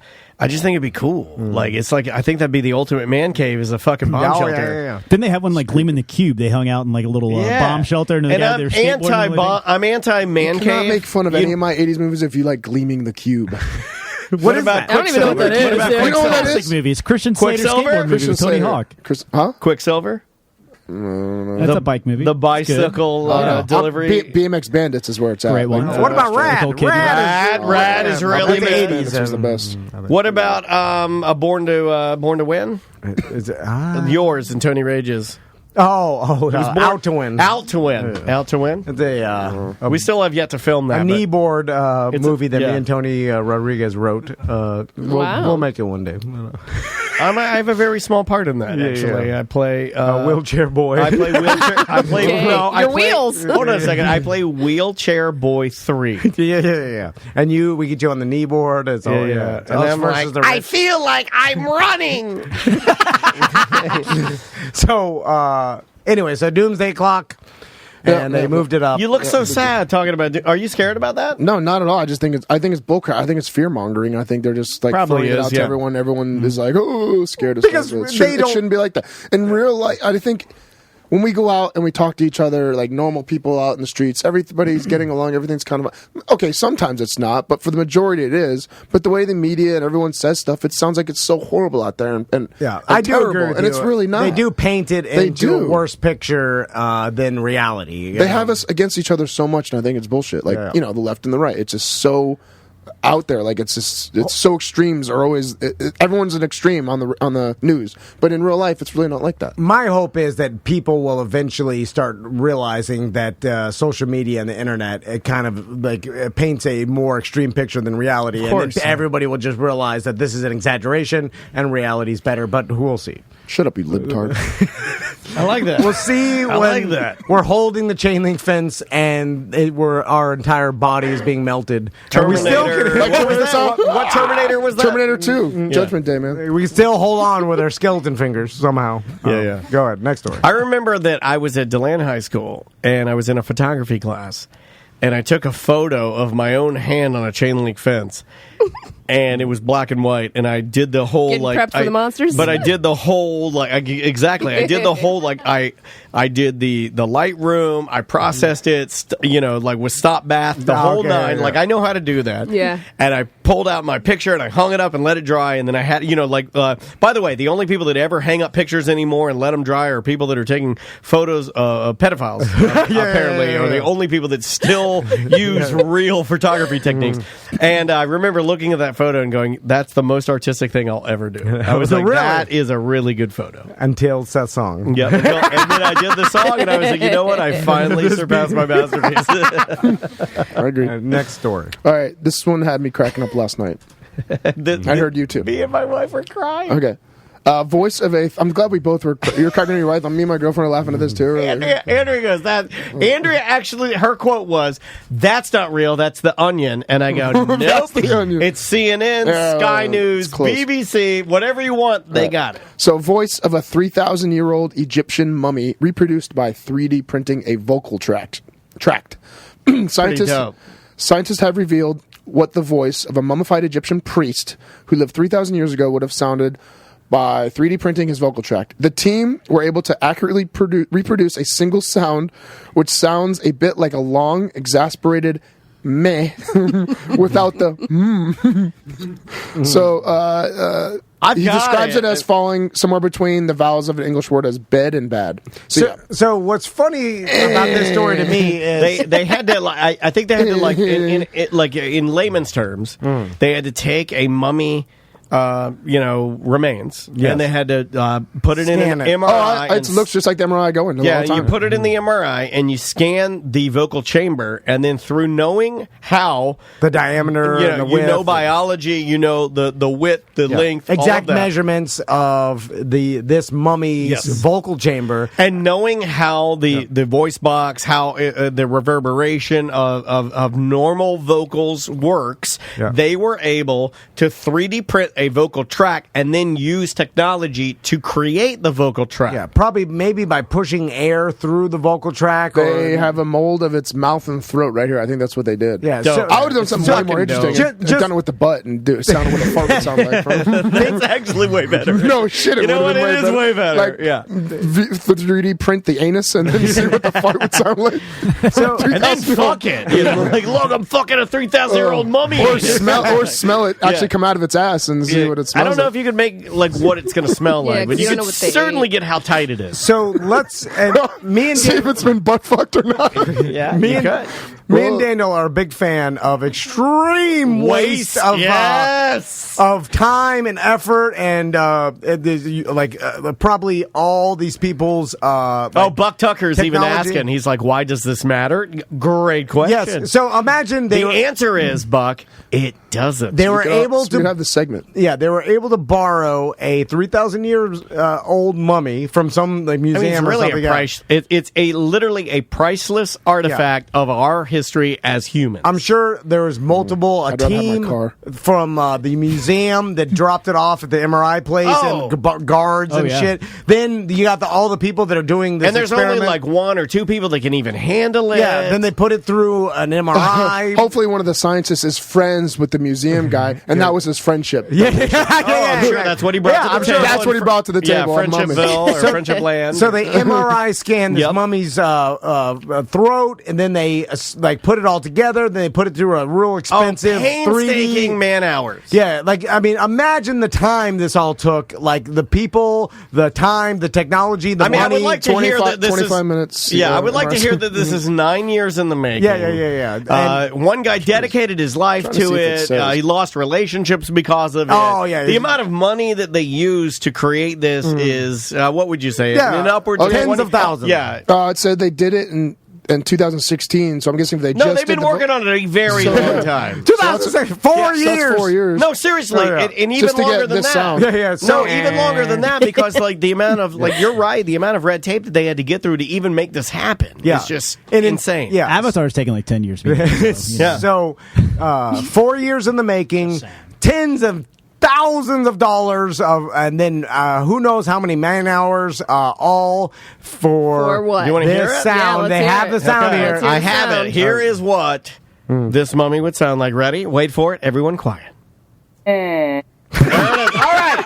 Are you serious? Yes, that's what it was. That's what the dog was saying to me the other night. Sad. It sounds like E.T. I blew it does sound like E.T. my English muffin I was eating with my wife. I blew my English muffin out of my mouth playing this morning. We laughed. Me and Andrea laughed so hard because it sounds like, okay, Do it again. this is an impression of a mummy that's 3,000 years old. This is his reaction when his waiter doesn't bring his salad dressing at Applebee's. Yeah. There you go. He's very upset. How with a straight face do you even release that? Like after all this, that's all you got, and then like they still release it. Like don't even release it. Be like it didn't work. Question: if you have That could be the fart. It sounds the same. To If be you have honest. what the voice sounds like, why not just make it say a word? They're trying to do that. They're trying to do because this particular mummy or mummification, mama, yeah, Not the mama. This particular mummy would have done a lot of talking and a lot of singing because he would have been ceremonial, right? So he would have been like a priest. Yeah. So they're Well, he trying, also said he had gum disease and tooth decay. And Of course, everybody did. they're trying to. so there's like probably talking. They're going to try to make him sing eventually, I guess, like Okay. to because now they have the tone, which is the. He's like, I don't know, man. What if the whole song should be like it's that? my wife's like, she's like, do you want Panera tonight or are we doing HelloFresh? I don't know. It's all the fucking same to me. I'm not even hungry. Why? Drunk. Here's the thing. After all this 4 years and everything, like, why not wait? Oh, I got a flat tire. Why not wait until you could at least, like Samantha said, make it say a word or Right. like do something more than that sound? You waited 4 years. What's four more? Because now everybody's laughing at you because that's like it seems like a gigantic waste of fucking time. Because what is this? This is stupid. Like, does anybody think this is cool? Addie Adams says, "Let the past die." Yeah, well. It's. Is anybody? It's Sam when we fuck things up in the studio. It's basically what she says to us. I'm like, oh, they're not coming today. There it is. I'm sorry, Sam. Didn't mean to piss you off. It just it's crazy to me. I laughed so hard and then I told Andrea. I expected more, I gotta be Andrea honest. honestly thought it was a comedy because you don't know anymore, right? Right. And I'm kind of with her. Like, had she told me the same thing, I probably would have said that's a fucking onion. Yeah. But because news is so bananas now, these guys are just trying to do like mummy sounds like they would have done years ago. But because of the way we consume like things now, it's like, and they work so hard. That's $1 million sound. That's $1 million. Damn it. It is. You're right. Oh, I got it. Remember those toys? Probably more, man. Remember those Probably toys more. of the 80s? That's pretty good. What? Remember those toys of the 80s? Oh, yeah. Yeah, the wiggle sticks. That's what it sounds like. What if it's just a wiggle stick? They're like, fuck, it didn't work. Just give them the wiggle stick. Oh fuck! Did you record the mummy? No, I got fucking. I just got my medical card. I got too high, and I was in there fucking scooping my doo-doos with a scope bottle. Shit! Yeah, Frank, fuck, get the wiggle just stick. make a sound. There we are. There it is. Tell them that's a mummy. Yeah, put it on CNN. There's no way to They'll prove. just think it's the onion. All right. That's my favorite story of the week. Yeah, What's it was your pretty next good. It was story, pretty then? funny. I thought you were going to get serious on us. I'm going to cry. No, the next one's really serious. Not this one. Death. This is actually serious because we like animals. U.S. plan would ban all service animals from planes except dogs. Yeah, So the Department of Transportation is proposing new rules that would make it harder to fly with an emotional support animal. Because there's a picture on here. A person brought a miniature horse on an airplane, departed from Chicago O'Hare. That's real. Claiming it was an emotional support animal. Well, and I'm back and forth about this. I think we're animals. Yeah. We can have animals on plane. I don't give a shit. What do you think, Tutankhamun? We're animals. They They like cats. They're good. the thing is, They worship cats. I think They now, fuck crocodiles. I have no idea. Cats should not be allowed on planes, though. I rode with a cat on a plane, and it was so loud and so like. It's not like that. Like it was all like, yeah, it was like Shut the up, whole mommy. flight. It was just, and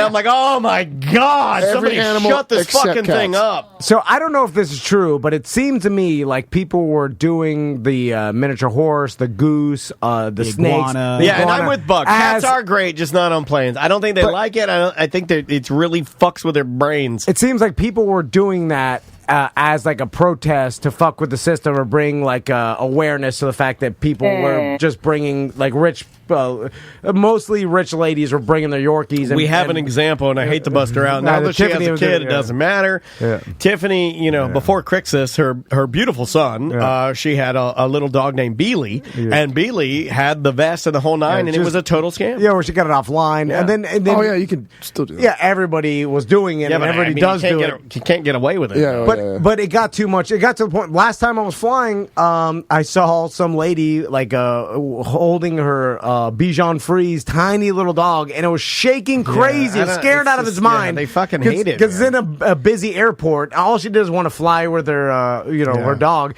and it just shit diarrhea onto the floor. And then she was like trying to scrape it up, but it was in the carpet, and I was just like, "What are we doing here? Like, this is ridiculous." They had to put dog bathrooms in airports. The Seth method with the magazine, and I'm like, and I understand there as long as you put the magazine back, we're good. There's legitimate support animals, of course, and we should all support that. That would benefit me a lot. If I had a little miniature pony, I would pet it the whole fucking time. I like that you're making the case for it. No, because if I look into you the and I eyes, both hate flying. Yeah, so I think that would calm me down. I told my wife one time that I would squeeze it to death if we went down. Though it would help me. No, on purpose. I would just love it. He is right. Like to show you the flip side. Like I fly a lot better, and you know this. You've seen it. Like having my family with me would be the only way that I kind of equate it to unless they fuck with me. Yes. If I would have been allowed to fly with Caesar, like when you and I were flying heavily like years ago, it would have been an easier flight. Okay, I'm going to give you three choices, and you put what helps you the most and least, and with flying. Okay. Caesar, family, Xanax. Put them in order. Xanax, family, Caesar. Dog last. Yeah. Well, see, family doesn't help me at all. They just make me. They fuck with me and make me more nervous. I like having your Xanax doesn't shit all over the. I like having. Yeah, like when Maisie's there, like I like that she's got skin in the game because I'm like, you're a lot younger, so you're really gambling with your life a lot more than I am. I've lived my life. Yeah, I've done a lot of fun stuff. Like you don't even know what fun stuff is. Like your brain's still developing. So if you die, then I kind of get a little like I feel better about that because like. I'm like, I've got less invested. So I'm like, oh, we're going to die together. Like, at least you won't have fun without me. That's fucked up, right? Yeah. But I mean, it's honest. I mean, if Maisie, like I have said that I want Maisie and Andrea to fly with me, and if the plane goes down, we all go down. I don't want to be in the plane that goes down, and then they just get to go fucking have fun. I agree. We're the same with that. Yeah, we're selfish like that. Like in fact, no offense to everyone in this room, but I would prefer the next time I fly that everyone be on the flight. So if we die, we all die together because I want you guys to die too. If I'm going to die, I want the world to die. You don't want the party to go on without you. No. If I die, I want the power for the world to explode. I want your plane to be crashing, and then you're like, fuck, and then you look out the window and nuclear bombs are going off. You're like, yes. That would make me feel better. It would make me feel a lot better. Wow. It would. If I looked out the window and saw the world on fire and people just being roasted by the devil, just like he's pitchforking them into the lava, I'd be like, all right, well, at least they're getting theirs. So, and then I'd look at them and I go, guys, I bid you and good night, everybody, and then that'd be it. All right, next story. Okay, hang on. What happened to you handwriting all your news? This is I jumped on. It's 2020, Sam. Excuse me. Oh my god. Nobody writes shit anymore. Yeah. I think his girlfriend told him, "Why are you writing stuff?" Honestly, writing is so 20. It was so hard to read my own handwriting. Fair enough. That's what you do. I was like, "Fuck! What did I just write there?" And I had to make stuff up the whole time. Yeah. I know how that is. So. All right. Man. Oh, no. No, it's not funny. I was going to be serious about it. Man apparently jumps from a cruise ship docked in San Juan and dies.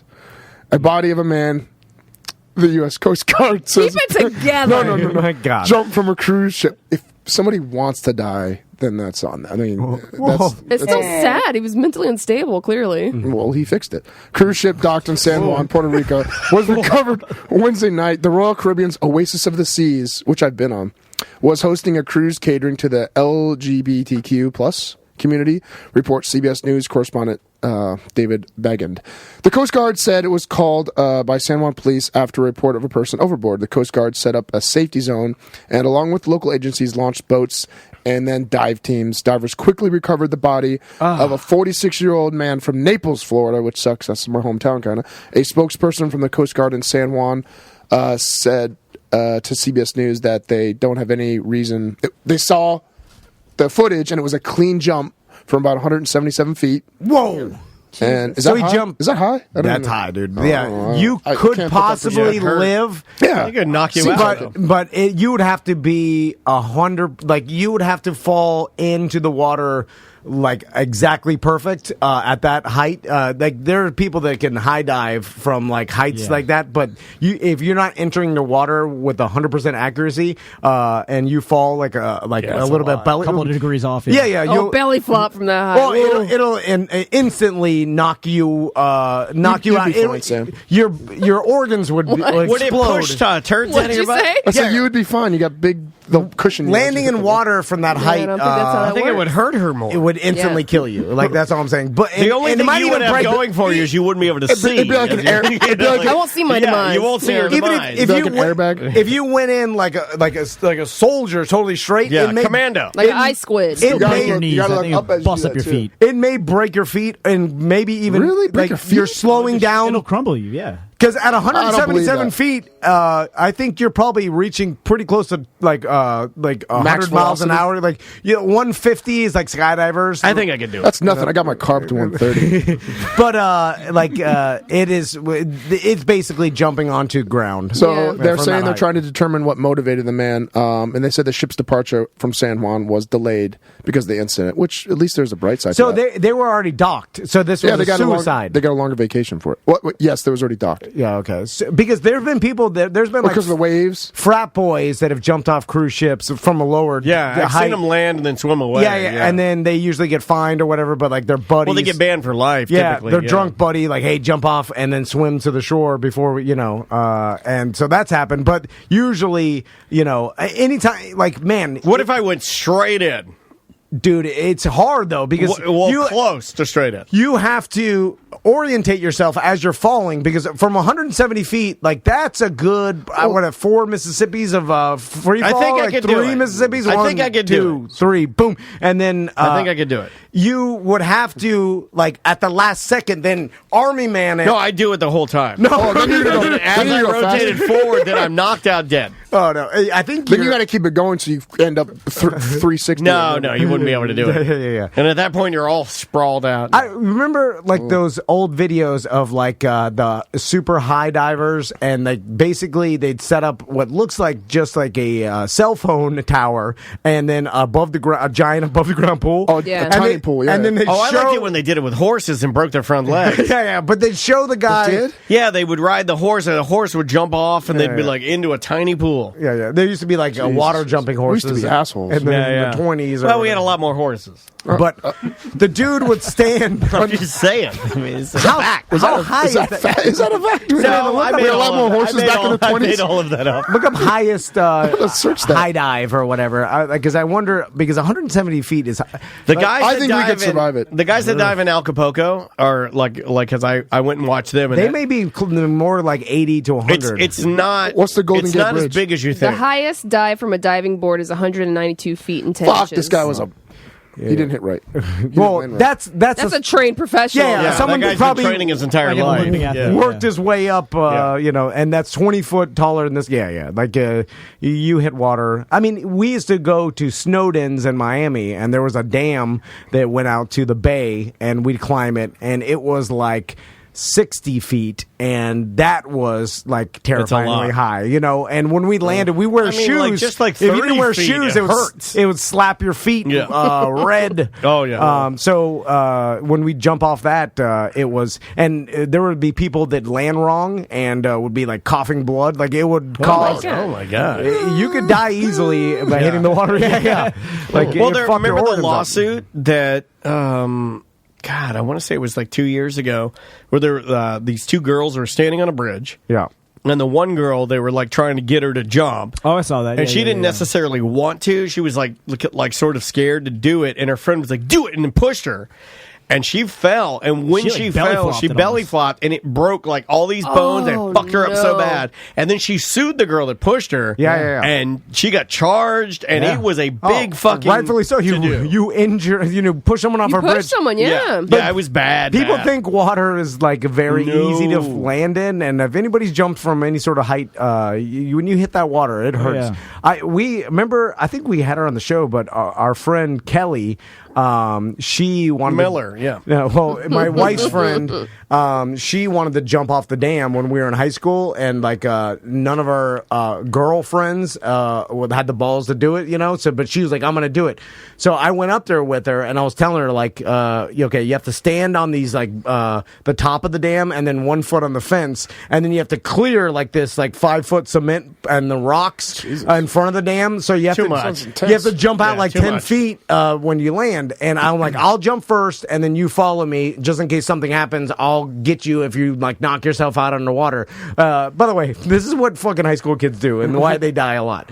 So I jumped off, I land, and then when she jumped, she panicked as soon as she jumped and kind of froze, and like her feet were too far up, and she kind of leaned back, and she basically landed butt first. So like, I thought she was going to pull an Indiana Jones Part 3 where it skins her head a bunch of times on the way down to the crocodile. No. She landed clean in the water, but landed straight on her ass, and it made a slap. Like I knew it was like, Gow! I like a good ass slap. And then it didn't knock her out or anything. I wonder how much water went in her butthole. Dude, when she walked out, literally, like we had to climb out on rocks. Her ass was instantly black and blue down her ass and her thighs. You saw her ass? Well, it was in a bathing suit, but it turned. Well, how'd you see it was black and blue? Would you pull it down? Well, no, it was just the outer you're goddamn animal. Nice. I assumed that when black and blue is coming outside of your bathing suit, it's your ass that's too. just a tan. But that's where blue waffle. I was like, whoa! And I remember her mom was yelling at us at Substantial. Like her mom came in, she's like, "You almost killed my daughter." Like it was you. And then I was like, I blame Fernando. Two Italian. Yeah. His name sounds guilty. It really does. All right.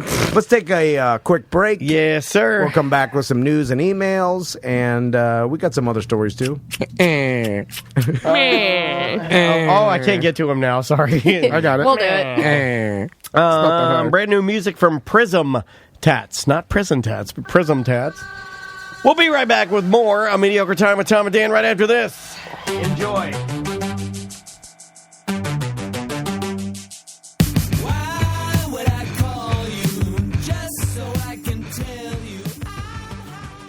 Don't be a dick, go get yourself a motorcycle. It's Seminole Power Sports. No, that's not their jingle. It's number one in fast fun. Seminole Power Sports. I'm revamping it. No, yours is stupid. Don't be a dick, go get yourself a motorcycle. That sounds stupid. Ding, ding, ding, don't be a dick, go get yourself a motorcycle in a Seminole Power Sport. No. Hillbillies don't drive motorcycles. They don't, you're right. They blow in XXX jugs. It's stupid. You know how much that's garbage. They're blowing in garbage. Just smash that jug over your head, you dumb hillbilly. You can't afford anything in here. You're rubbing a spoon on a stupid metal board. Yeah, that's stupid. Yeah. Seminole Power Sports, also music for dumb people. Seminole Power Sports North in Eustis. Whether you want side-by-sides, dirt bikes, four-wheelers, they got jet skis, stand-up jet skis, scooters. All the gear, the helmets, the Yeti coolers, the Yeti cups. Anything that you would ever need for a fun outdoor two-wheel, four-wheeled adventure, man, they got it. Great service department. Took my sister's four-wheeler to get fixed before Croom Forest. Took both my son's Polaris Outlaw 50s over there. They, I told them, like, listen, I want to tune up on everything, carb clean. Get it right for have to worry about this. Yeah, get it right. And easy to do, easy to work with, and like you said, tons of accessories there. Huge showroom. If you haven't been to the Seminole Power Sports in Sanford, you got to go. It's right off Reinhardt, and their showroom is gigantic. That's huge. Motorcycles, cruisers. It's fun just to go there, even if you're not going to buy anything. It's fun just to go and walk around. Yeah, there's just so much to look at, and all the fun toys that you want to make living around Florida or living outside just great. Absolutely. Seminole Power Sports. Number one in fast fun, Seminole Power Sports. It is better than my dickle.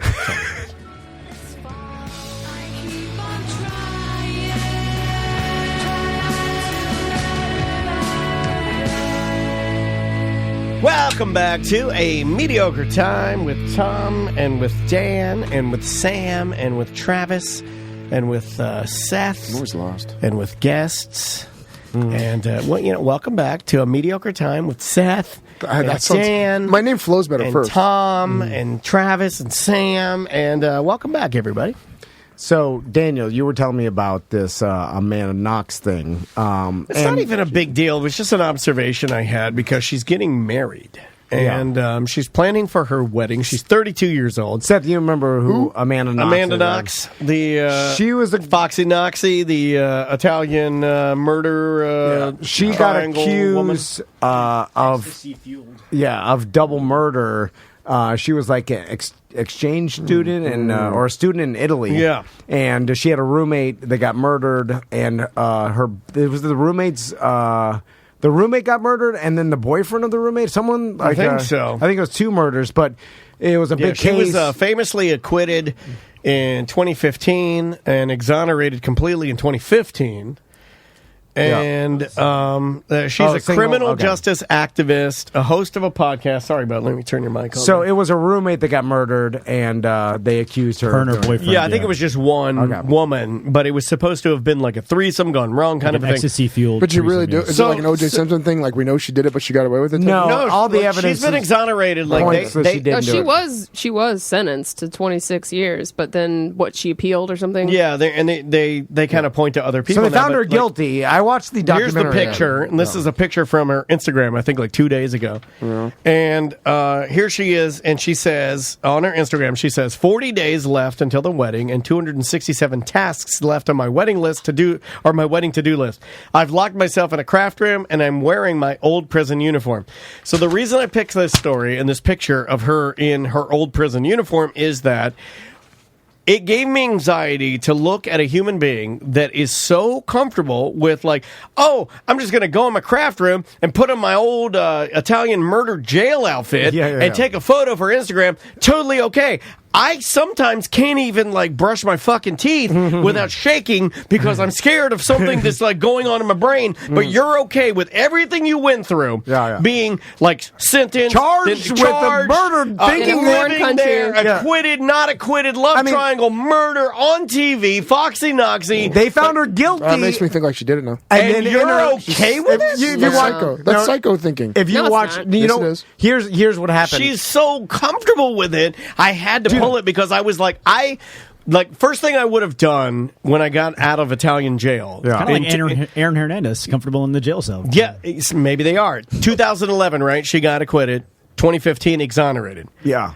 In 2011, when I'm coming back to the United States or whatever the fuck, that clothing is burned, and I start over, and that's not part of me anymore. That period of your life is gone. It's gone. You're trying to forget it. It's gone. You know, okay, I got a theory about this. I'm getting spicy even talking about this. Like, I could not do that. When I saw her picture, I follow her on Instagram. I don't even know why. I don't even know I did that. You're giving yourself agita. And I'm going through, and I see the picture, and she's so comfortable with it. I'm like, how could you be that comfortable with that? Okay, Samantha, did you watch the Amanda Knox documentary? I've seen a bunch of stuff like that. But I don't know if I've seen the one you've seen. Okay, I follow my logic with this. I wonder if her personality and the way that she deals with things, like obviously, is a lot more nonchalant than a lot of people. You know, for her to even make... And have you seen the shows that she's hosted dealing with it essentially with comedy, which a lot of people do. Yes. There was another... I thought you were going to talk about a different post she made. Have you seen her shows? No. Because here, I would like to be on record as saying this. By the way, I'm not judging her in a negative way. Like people deal with trauma differently. Andrea and I watched her show she did. I forget what channel it was on, but she was the host, and she would go and like interview these different people that have like stories that could be quite similar to hers or whatever. But it was really good, and she's an excellent journalist, and she's an excellent like host. Yeah, like you can tell that like she's very, very intelligent. She's very charming and smart. I don't know if she did any of this. That's not for me to decide. But watching her, she's entertaining. She's good at what she does. So when I watch this, it's just like, I don't know, there's a little bit of a jealousy maybe that I have when I see somebody like that's been through something so horrible and they can disconnect easily and I cannot. Well, here's the thing. I think that personality trait probably helped her get convicted the first time because she can be so cool. Well, in the documentary, they like a lot of the evidence that the Italian police like claimed to have circumstantially was how she acted at the murder scene because they showed the same thing they did with Casey Anthony, right? Yeah, this is not how a mother would act. Right, it's the same thing. Although that kind of but I'm more saying they use that. But she was like kissing her boyfriend that was new, and they were like, "What is?" And the Italian media like portrayed her as like a sociopath, crazy person. Right. But it was because this putana, she kissing her boyfriend. It was how we have a real Italian here, everybody. Yeah. So economy slut. I don't think her behavior helped her with not getting convicted. I love you. You're so stupid. Oh, thanks, buddy. That's awesome. So sometimes when you act differently than other humans, people think that's suspicious behavior. Which is shitty because nobody can tell anybody how anybody's going to act when something happens. So don't judge me for reading my news and laughing at death. No, correct. Your feelings are your feelings. And you and I've talked about that. Especially if the police are zeroed in on a suspect or a person of interest. Right. They will find anything that they think in their minds is, quote, out of character or not what a, quote, normal person would do or react. And it's like, well, how do you judge that? Everyone's fucking different. Everybody reacts differently to trauma and different experiences. The problem is deviating from the norm. That yes, what's the fucking norm? Statistically, there is a norm of how you act if you kill somebody or don't kill somebody. Yeah, of course there is. Not really. The police though use like circumstantial stuff like that to usually find a suspect to then investigate further to see if there's actually any real evidence. Right. But how someone acts can it'll definitely influence. Like lend itself to people investigating you because they're like, that's weird. So I bet you her personality is why she got convicted to begin with. Yo, you on her podcast? The truth about true crime? I bet it's good. She's a good broadcaster, man. Seriously, she had another post where she went to like a murder mystery party, and it says a priceless painting goes missing, and the owner is found both poisoned and stabbed. And would you believe it? I, the Countess of Lovelace, am accused, also acquitted, all in 4 hours.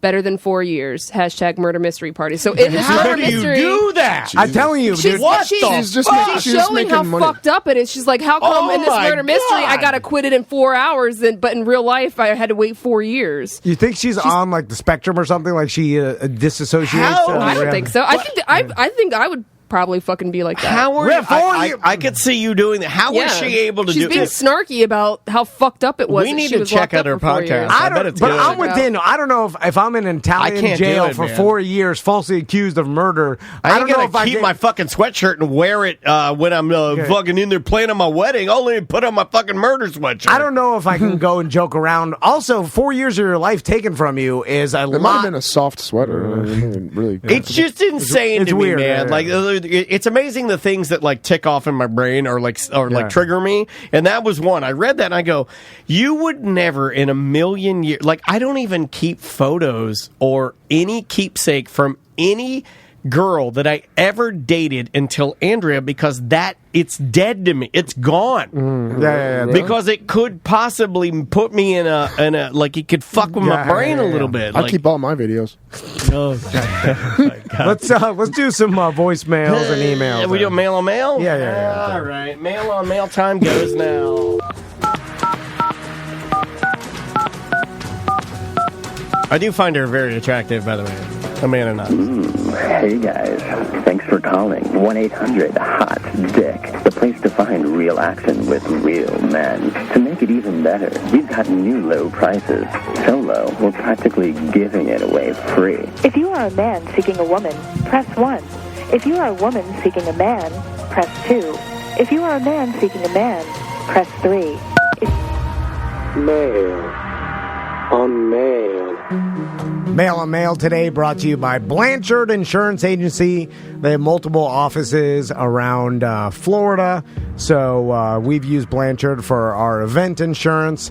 But if you want an insurance agent that's going to sit down with you, so nice. Walk through all your policies, make sure that you're covered with the right type of insurance, because if you're paying for insurance and you end up having a claim, and it turns out that you didn't have the right insurance to cover the things you need, then you wasted your money. You see what I'm saying? Like, and sometimes there's homeowners insurance that people have that they just got the cheapest rate, but they don't even cover like full replacement costs of your things. So if you had a problem, they're going to look at all your stuff and do a math equation and be like, all right, we're not going to give you the full replacement cost of your TV or couch or whatever. We're going to give you the cost of the depreciation that you bought it 4 years ago. Like, that happens and people get screwed. It does. And Blanchard wants to make sure that doesn't happen to you. They're great people. And if they know you're a Tom and Dan listener or BDM, they will definitely hook you up and make sure that you get the VIP treatment. So it's Blanchard Insurance Agency. Let's start with Samantha's email. Samantha is the queen of...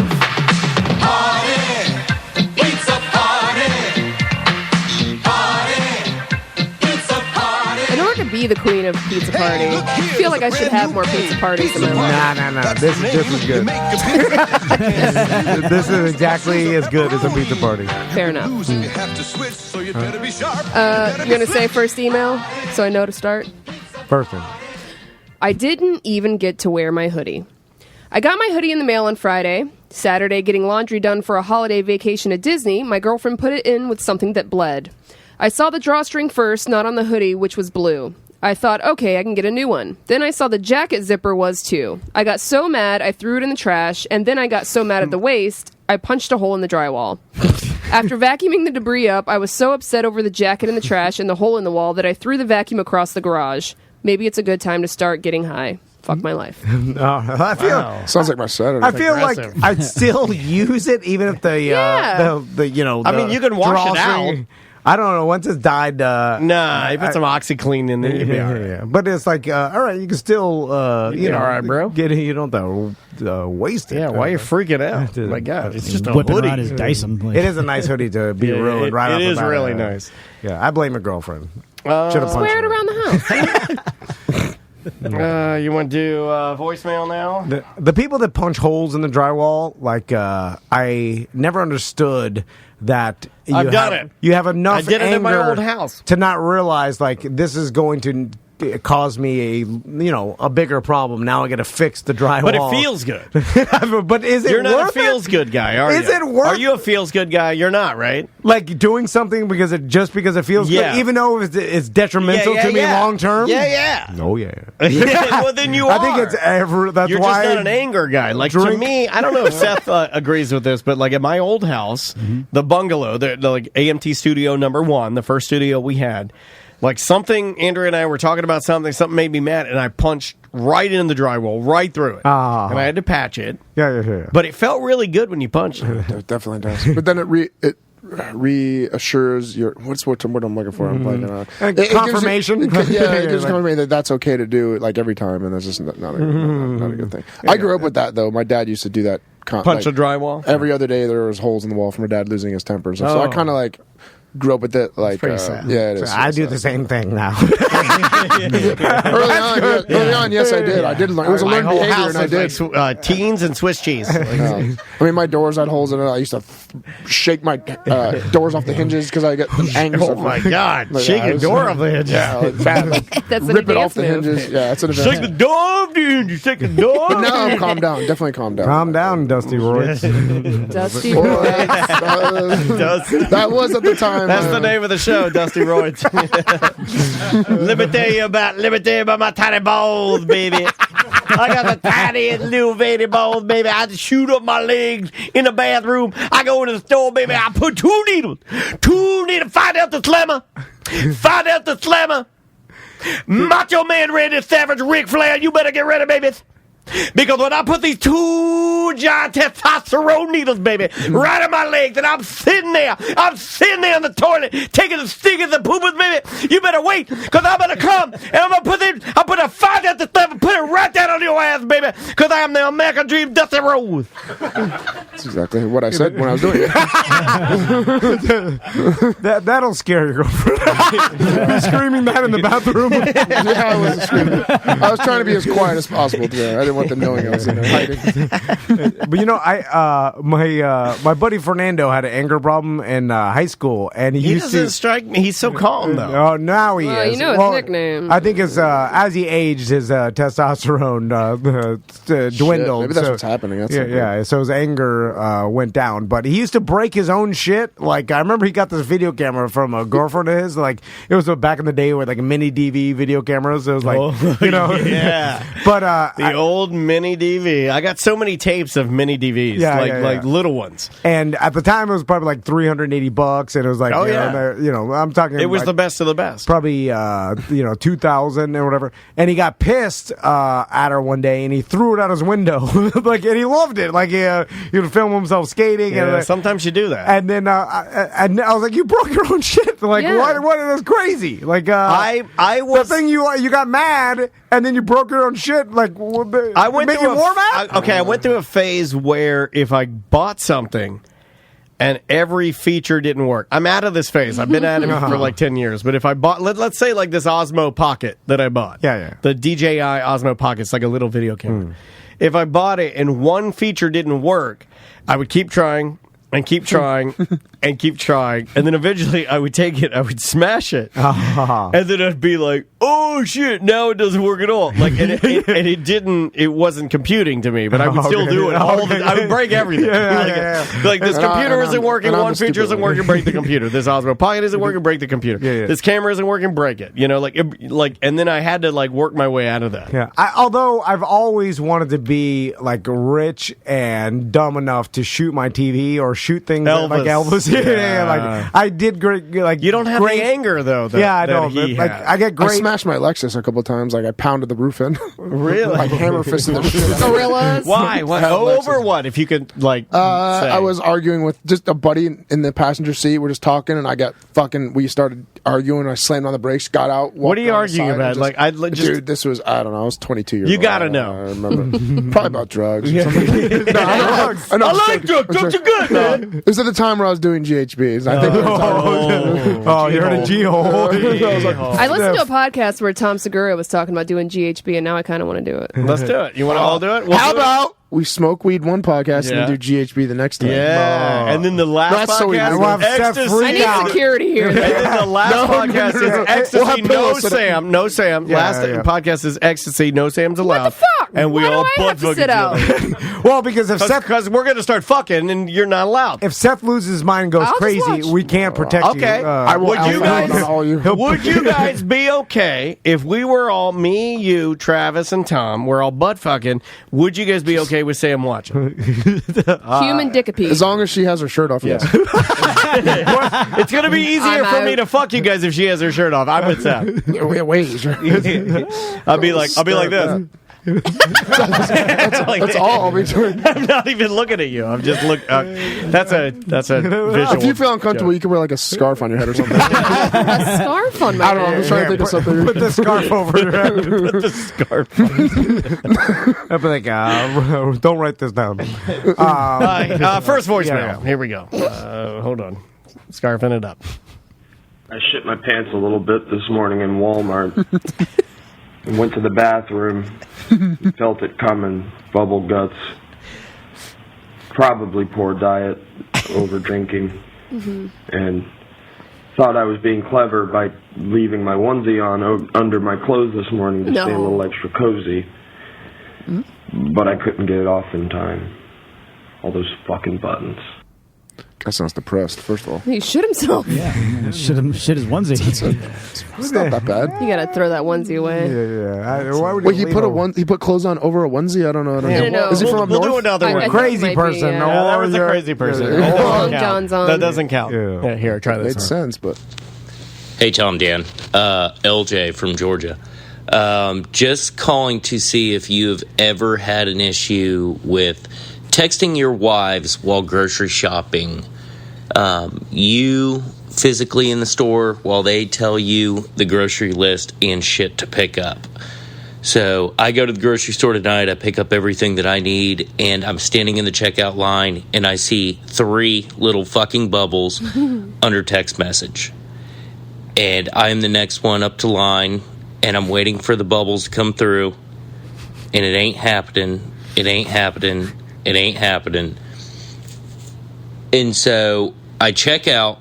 I walk halfway through the parking lot, and then a text comes through, and it says, Kit Kat. So, me being the vagina that I am, I turned around, I went back in the store, I got a Kit Kat, went back out. You pussy. What would you guys do if your significant other, your wives, whatever, if you were put in that position and, yeah, I don't know. Just wondering. Y'all be easy. See? You're a good man. You're a good man. I would have went back in, but I would have came out with a Quest bar and gave her that. No, I would not go back in. I do it with you. I go, anybody want anything from Publix? I give you guys, honestly, 1 second to reply. And if you don't reply you're in 1 second. It as you're putting your card in the... Right. And I'm only doing it so you guys can't tell me, oh, you were over there. I think the one time I did respond, which was maybe a minute later, you were like already gone. Yeah, I was already here. I was like, you were typing, and I'm like, hi, I'm here. Like, I'm sorry. This was just fake. I was just trying to be cool. Literally gotten into my car, started driving away, and my wife's like, text me like, have you left yet? I need this. And turn around, park, Fuck no. get out. Like, nope, already left. I need all the way tampons. back. No. I'm afraid of her. And that's what happens when you live in fear. Okay, here's another one I do. My wife, in the morning, some mornings, my wife will want me to run out and grab a quick breakfast. It's not healthy, but it's donuts. You know, I go up to Dunkin' Donuts, I'll get some munchkins, coffee for me. You're enabling. Well, May likes the munchkins, so I get them for the baby. I get a coffee for me, and then Andrea always asks me, give me an orange juice. I go through, I get the donuts for my daughter, I get the coffee for me. I forget the orange juice because my wife doesn't matter. As I'm driving home, I get home, I pull in, and my wife's like, oh, you forgot the orange juice. I go, they're out. Every single time. And I lie to her, and apparently the Dunkin' Donuts on, I guess it's Bennett, has been out of orange juice for 3.5 years, and they will never get it back. And I'm just throwing that out there. I'm so afraid. I'm afraid to lie because she was like, I'm going to call him right now. I called her bluff. I go, fucking call him. Fucking call him. And then if she goes to call, I grab her phone and smash it on the floor. Orange juice is bad for you. No, I don't do that. Guys, orange juice. It's fruit. Yeah, it's good. It's fruit. It's the worst thing. It's fruit. There's no sugar. It's the most fake. It's the most fake healthy food out there. You know, it's horrible. You know it's bad for you when it's the go-to antidote for diabetes. Wait a minute. That doesn't make sense though, right? Well, no, it's like, I'm almost dead. Give him the stuff that's killing him. They got low blood sugar. They do that. My stepdad, he used to tell me, he's like, if I ever start, if I look like I'm in a coma with my eyes open, go get some Sunny D. Give me some orange juice. That's not even orange juice, though. I know, but it had enough sugar to get him out of it. But it's better than orange juice. Yeah. I had a friend that did that with ice cream, and he was going into a coma, had ice cream. He had a dog, came up every time he was going to try to eat the ice cream, his dog would eat the ice cream. He told us a story. He said it was like 20 minutes worth. He was like dying, and the dog, every time he scooped it out to eat it, the dog would eat it from, and he's trying to kick the dog away in like a diabetic coma. And finally he said he finally like fainted in the ice cream bin and licked it. ate the ice cream so the dog couldn't get it, and that's what got him out of it. You know what? Fuck diabetes. His name was Isla. Because the same thing that caused this problem also helps. That's what I'm saying. How is that possible? Yeah. Cycle of life. Yeah. Like, goddamn diabetes. Right. Email or voicemail? Where are we at? Okay. So I was at my in-laws, and my father-in-law's phone rang, and it sounded like Crazy Frog. Do you guys remember those annoying-ass commercials where you would subscribe for like $15 a month or a few horrible ringtones like the Crazy Frog just screaming? Hold on, what's the Crazy Frog? I do slightly remember the Crazy Frog. It goes like this. The Crazy Frog commercial? Hold on. Well, I remember. I want the mummy ringtone. Here, I got it. I got the commercial. Here, let's see if it'll... Oh, I do remember this. I didn't remember this. How long? Tom is lit up. He's happy as fuck. He wants it as his ringtone. Your kids would love I'm air this shit. boofing right now. I love this. Yeah. Chart hit from Europe is finally available in the U.S. Text Crazy 1 for the Polys, a part of the Giant plan. Text Crazy 2 for the Max. Can you still text that? Real Tone plan. Try to it. 7. I like that his father-in-law had this as a ringtone. Hold on, There's a little crazy 7:55. Yeah, you got to text. Do it. Hold on, I got to go I'll back text to it. I don't know what it. You got to. Did you see the phone they were just texting from? Okay. Nokia. Text Nokia. crazy one. Okay, but what's the number? 7555. 7555. Okay, It's $559 for the. Congrats, we're downloading it. No, it's $5.99. Okay, I'm just do it. It's worth $6. I'm gonna text. So text crazy one. Or you can get the original for crazy too. Yeah, you could get. Yeah, thank you, Butler. Polyphonic, the polyphonic. Crazy, just dash. I know who bought this before. Crazy space one or crazy one? Crazy one, all one word. Okay, I'm texting crazy one to 7555. Let's see what it does. Yeah. Here's more of the song while we're waiting. Error. Error. What's going on? Love it. This was a hit? Yeah. Was this a hit? Did they play this when you were like jumping Gravedigger and shit? Did a stripper ever dance to this? Oh, yeah. Oh, yeah. And fast stripping. This is not bringing back any memories to me. I don't know what this is. You don't remember 2002? What are the that's when I was punching my Lexus. It was uploaded in 2009. Oh, okay, that makes sense. Somewhere around there, mid 2000s. Yeah.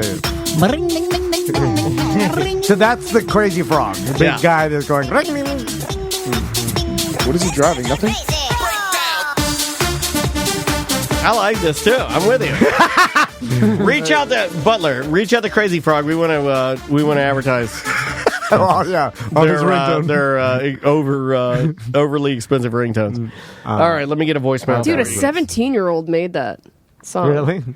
Makes sense. It's shitty. I mean, it is, but that shit. Like it, but that shit went. The worst shit I've ever That shit heard. got famous as fuck. Yeah, it did. I mean, like he could, like if he, well, we know he didn't manage his money, but if he did, he'd have been all right. Can you find out who that person is and search what he is? You know what he did? Oh, he's totally long necking it. He recorded himself imitating the noises produced by a two-stroke engine. That's Ding. what that's what that's supposed to be. But the actual song is something else. That XLF. Okay, so from Beverly Hills Cop. Oh yeah, so Beverly Hills Cop. Yeah. well, you'd have to buy the rights to that to be able to sell this, right? I don't know. I mean, you can't No just idea. take a song. When you're under 18, you can do it. I would imagine, yes. Yeah. That's the rule. Is that what your girlfriend But tells like you?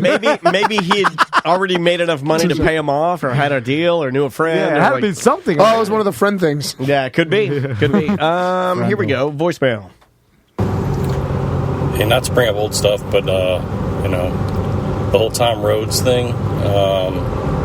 Initially when I listened and you guys came off and were real apologetic and everything, it was kind of like, okay. I didn't really feel like you guys needed to, and the more I listened, the more I felt like you really didn't need to. And Samantha kind of chimed in later and was really like, everyone kind of was like, screw him, kind of a deal. And I listened to his podcast. He probably got more listens to that podcast than any podcast he's ever done. Yeah. Being I think it was titled like I'm going to be a better asshole. Less of an asshole, Or something like that, or not being an asshole or something. But anyhow, I hate this word, but the only word I can kind of defines him other than like a really, really bad word is like super snarky, and everything he said was like so narcissistic. It was so hard to listen to. Like, I don't even know if I liked him before, but I can't even listen to him now. So all he really did was like alienate so many people. And when you call somebody a friend, it's like, I don't know what he was thinking on that, because I get what Dan was saying, Tom was saying. It's like, when you say someone's a friend, we all are probably more friends with you than he is, and we're just listeners. And not a lot of us have ever even been to the show, but we still wouldn't be like, oh, we're friends. We just know a lot about you. And, you may know something about some of the listeners, but you guys probably absolutely know dick about him, and he really knows less about you unless he's an avid listener and a BDM. So it's really ridiculous for him to have gone that direction. And if he really wanted you guys to, do something to promote, then he should have really tried harder to reach out to you guys, and then he really just alienated all of us listeners. I mean, I originally was going to go off and do something like probably a lot of people may have, and go on there and thumbs down his stuff or whatever, or go. Well, certainly don't do that. And we're not trying. He had a to, bad day. That's fine. He had a bad day. Yeah, he did. He did. And I cut his voicemail. Did he have another bad day when he recorded that podcast? I cut his voicemail short, and I did. And I apologize. Very passive-aggressive. And I'll be honest, because like in 2020, I want to be honest, but at the same time, I don't want to alienate or be rude to people that I admire. And I'll say right now, I do admire. And I do like Tom Rhodes. Yeah. I do. Yeah. But I will say that I did listen to his show, and the one where he talked about us and our altercation, and it didn't make things better for me. No, it didn't. Not for me either. It didn't. But it didn't. I heard the BDMs. He hates Tom. Well, no. There's no line in the sand. There's no line. But there's no. Look, there's no line in the sand. Laughed at a divorce. And I'll tell you guys this too. Apparently, when I was really high here one night, and I rode the scooter over here because we had computer crashes while we were on break, I was blazed high. I didn't know I did, but I signed up for his Patreon. Oh, yeah. Because so you did, because you were like, I did. I told you. I said I didn't do this. On the show, I said I was going to. Yeah. Of course. But I did because, no, but you and I are partners, and what's yours? You're a better person than I am. No. I just know our strengths and weaknesses. If there were other things that I'm going to flail on, you'll get my back. So I was like, I'm glad you think that. Well, no, I do think of it like that. I was like, when you said that, it wasn't like you were saying that. I took it as we were saying that. So I was like, I'll log in and sign up. So I did. But then after I heard the show, it made me sad. It did, because I was like, well, he doesn't fully understand where we're coming from, and I'm trying to understand where he's coming from, but I don't know if I'm going to get it, and like I felt like some of the things he was still saying were insulting, and I was like, well, that's shitty. And I talked to Sam about it, and I said, am I out of line? And she'll usually tell me. You've told me before when I'm out of line, because that's acceptable. I think real friends will tell you, take it easy, buddy. Sorry, bro. Bring it down. But Sam was like, nah, I get it. He's very passive-aggressive. So I did cancel it's our Patreon, because it's not like he's a BDM. I hope he gets mad. No, he said I could. He had emailed me and said, like, you only did it because out of guilt. Not true. I did it because we said we'd do it. If Which you want is, again, to me, I read what he sent you. And I sent it to you. That to me sounded like... Yeah, well, I know you only did this because of this. Instead of like, it was shitty. Yeah, so everything was negative and passive aggressive. In a world of trying to not be shitty, I'm just like, I just deleted it, and I still haven't replied to the email. I've wanted to. I wrote some stuff and then I deleted it. I don't know what to say to you. I care about you. I respect you. I admire you. I think you're funny. I think you're a legend. But I don't necessarily think on this particular issue we're ever going to see eye to eye, and that's okay. And I'm choosing, like my barber said, John the Barber, I'm choosing because he said, I think it's pretty wise words, my wife said the same thing, when two people say the same thing to you, you got to look at it, right? If Tom says something and Andrea says something, and normally they line up a lot because they're both very logical. They're not very sentimental. They're not very lovey. They're not very, like, you and Andrea are, like, very logical in how you think. Yeah. I am more reactionary and emotional. And when you said it, and John said it, and then Andrea said it, I was like, this requires no response. I don't need to respond to your email. You were trying to be, like, shitty to me. I'm going to leave you alone and let you be great. So, yeah, it's fine. But don't lash out at him. We have no problem with it. I don't. I'm disappointed. I'm wired like a weirdo because I did see BDMs are like, oh, you should listen because he really don't like you. And I don't understand why anyone would not like you. You're the least... Ask offensive. My wife. She'll tell you. She'll tell you. No, she loves you. Ask the Grizz. Anyway. He does not like you. So if he didn't like you, he wouldn't come visit you. Well, he likes Crystal and the boys. And he likes me. I tolerate free place to stay there. Yeah. But I couldn't imagine what the number, like I try to think of what the price would have to be for someone to pay me to listen to it, because it would have to be money for me to go back because I'm in no interest whatsoever. Like I'm like, all right. Well, here's what I would say, and here's the part where he kept digging, and I'll just outline it so nobody can ever say that I didn't tell you what really like stuck in my craw, right? Oh, I know what. When he says, like, I've been on your show 8 times, lie. You've been on our show 5 times. No, 4. Well, this Wasn't was. that- I that think was the this. fourth, I think I this thought. was the 5th. No. I could think be it was wrong the on that, fourth, but it's though. not. I'm 8. with Samantha. It I could think be it was 4. the fourth. Well, I know it's not 8. Yeah, the old show maybe, but Well, when we I were don't- on it, I don't we were- count yeah, that. it's That's not our not show. our No, show. that doesn't count. So yeah, this was the 4th. So okay, 4th then. So you've been on the show 4 times. You said 8. You were wrong. You didn't know what you were talking about. That's fine. But when you go and you say, I've been on it, I give you my best stories, all this kind of shit, and then I've only had one person come to my show and say that they heard me on your show. Here's what I would say. I agree with you. You're wasting your time here, man. You don't need to be on our show. We're not helping you at all.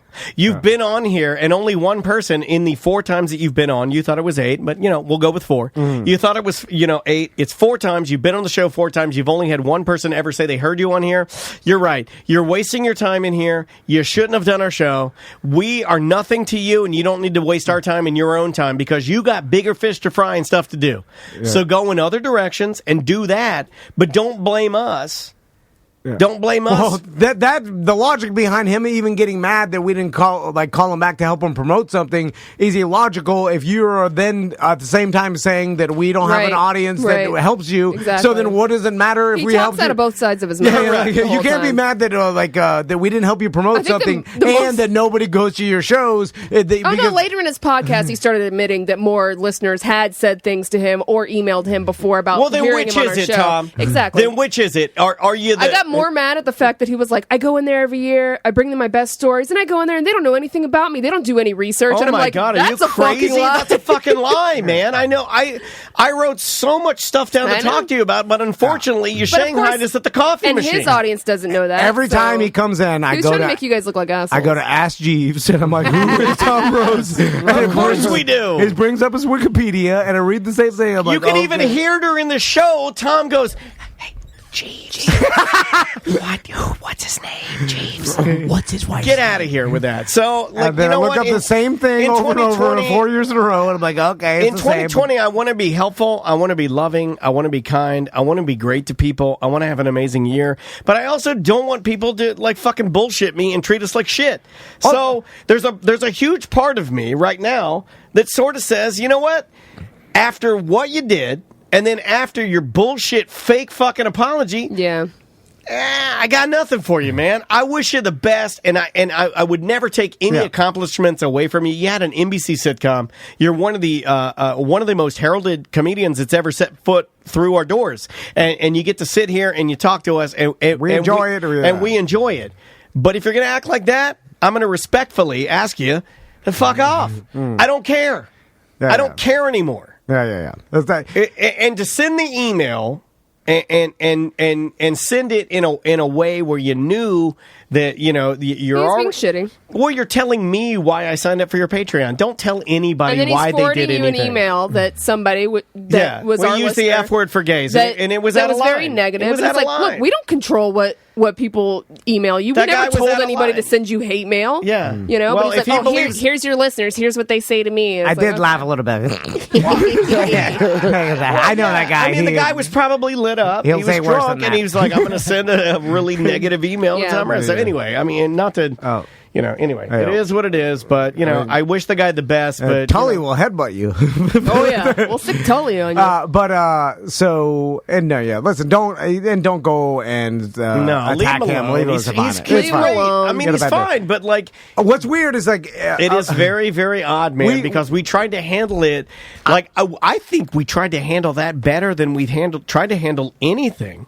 We fucked apologize up. there. Now, he didn't want to talk about it on the show, but how could you if we just had this weird, awkward encounter for the first 15 minutes of the show and then sit down and all right, you ready? I'm like, this is weird. And like, you know what he said? I thought you were on going to his leave. podcast, he goes, I went in there with a negative attitude and I didn't want to do it and I should have never done it. Yeah, you should have never came in here, motherfucker. Well, like, that's if not you were on going to come us. in here shitty, then don't come in here. Yeah, it's That's on not him that on he us, came in with a man. negative attitude Yeah, already. I mean, like... What's weird is we've emailed lots of people when they've said hey, come on our show, do this, whatever. We send the email, and if they don't respond, my first assumption is they're busy. And then, like, Right. my first assumption isn't like, oh, they're trying to fuck me. Fuck those. They're avoiding me. Yeah, they're It's like, avoiding me. I'll give you Like, one. You're I was fucking like, psycho, everybody's dude. busy. I'll give you one. They Running don't- a goddamn business here. They don't owe me anything. They offered me something. I sent them an email. If they don't email me back, I was like, okay, no problem. They're busy. Like, I don't look further into it. Like, it's a bizarre. Or, email. or how about this? Follow-up email. Here's I don't one. know. John Or Heffron. just be like,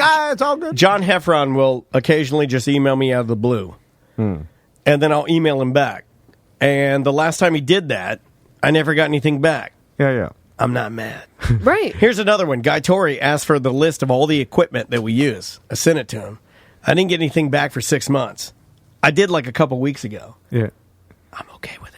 Yeah. You know, like, I get it. It's what happens. I get it. People get busy and things. I get it. Yeah. So anyway, it is what it is. But yeah, I heard it. I listened to your show. I didn't think it was cool. I thought that you did everything within your power to passively aggressively assassinate us.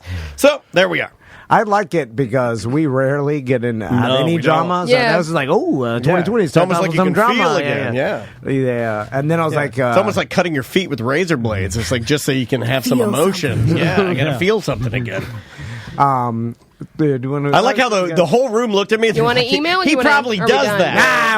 let's One get more out of and get out of here. Okay. Get out or one more? One more email. Okay. Get out of here. It says, "Oh my God, if you like live PD, you will love this show. My wife turned me onto it. It's called Body Cam, and it's on Investigative Discovery Channel. Each show consists of 2 police calls or so, and you can get the actual body cam footage. It's like live PD on steroids. I watch it. Unlike live PD, you get to see Yeah. the entire call from start to end, including what happened to the perp. I'm 2 episodes in, and it has me hooked. Almost every show involves gunplay, and it is very intense. Season 2 starts on December 3rd, but you can watch Season 1 using the ID app on your Apple TV or iOS device. There's another one that competes called PD Cam, or like I think it's called PD Cam, where it's the body cam, but it's live PD's version of it. Yeah. And it's aggressive. Like I'm watching with my wife the other night, and I'm just sitting in bed. I maybe tooted some delicious Alaska to try and bring myself to the heavens. And I'm kind of hunkering down for a fun night. And I watch a guy, and they're like, we'll warn you right now that some of this video is intense. And it's a guy, and the cop walks up. He proceeds to pull a gun on the cop and then start wrestling with her. And then she just unloads her, I guess her registered firearm into him. And, like, you see it, hear it, watch him slump over, and they're like, the suspect died on the scene. Oh, my God. Let's go to our next story. And then they just jump over, and I'm like, what the fuck are we watching? I looked at Andrew, I go, is this your, like, what is this? I just watched a guy. Like she was like, stop! It was like the real screaming. Like she was like, it was like, ging, ging, ging, ging, ging, ging, ging, ging, ging, ging, ging. Dead. Damn. And I'm like, all right. I don't want to see that. Did the perp make any noise? Like, No. As he got shot. You know what? I want to dead. I know, but Busdecker's coming in here, and sometimes Is he soon. allowed? But he just did that. You guys are fighting on text. Why do you fight with him so much? You're like, sure, no, you pussy, and he's like, oh yeah, I'll take the chopper, you motherfucker. They battle. The nerds battle each other. It's funny. How dare you? Freaking dorks. Are you a nerd now? I'm trying to. I'm he's cool now. He's nerdier than me. Oh, I'm cool because I go to his birthday parties. Yeah. I have your car sister. I can be douchey and cool. Douche bro cool. Douche bro cool. I think we invented that. The body cams. So when the cops have to wear them, body massage. Do they? Are they? You need a body massage. Always aware that they wear like they're on film and like they're being filmed I think all the time? so, yeah. Or does it because you've heard the stories of like when people film reality shows, like they say the psychological effect of the participant like being filmed is like the cameras are around and they're like at first aware of them at all time, but that fades away, Right. and then they're just to go back to normal, and they just don't even like aware of the cameras really. Like it becomes a normality. So is that the same thing that happens when you have a body cam on and you're working? Because imagine like working your 8-hour shift. Imagine if we all had to wear body cams. Oh. Would we forget that? Let's do it. I fucking wouldn't. I can tell you we did because we wore microphones 24/7 for 8 weeks of filming The Ultimate Fighter. Yeah. We totally forgot about them and had some we had to be careful a couple times. We're like, oh shit, did we really just say that? Right? You're like, man, did I just sing my N-word song? Inward. That's good. Yeah. And then there's always the person, and me and Daniel almost did this. Oh, my band director left his lavalier on when he go to the potty. His pee-pee. Yeah, he's got a hard, like a hard prostate. He'd be like,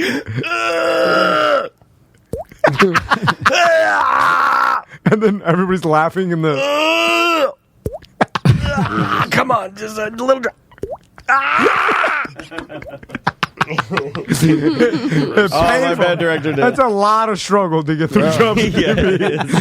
Does it even make you feel relieved? And old men notoriously come out and there's just piss all over their pants. Yeah. Because it's just going crazy. Because then when they put it away, then it comes out. Like I even do that now. Like sometimes even here, like especially like today, a day like today. Sorry guys, it's gonna gross you out. But like I go in there, I'm like, can I butt in line? I go to the bathroom. They're like, yeah, you got to run the studio and everything. I go in there, I pee,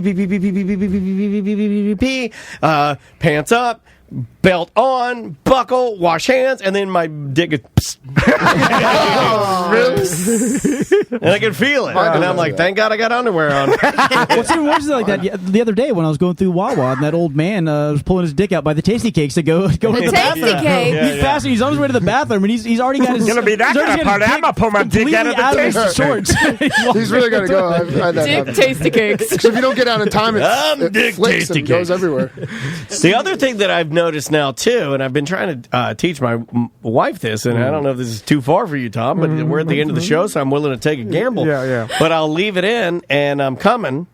And I'm I'm not done. I'm not done. It's still coming out. And then we get done, and I go, 1, 2, 3. Last night, I go, 1, 2, 3, Voltron, disengage. And she ran for the toilet. I did say that. She was like, don't say that.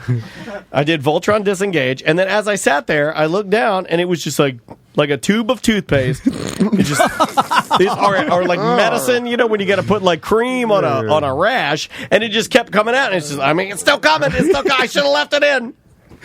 And I think that's an age thing, right? Because when I was young, and young, dumb, full of cum. Were you backed up? Has it been a while? When it came, it's never been a while because I jacket never so much. been a while. No, it's never been a while because I jacket so much. That's a great.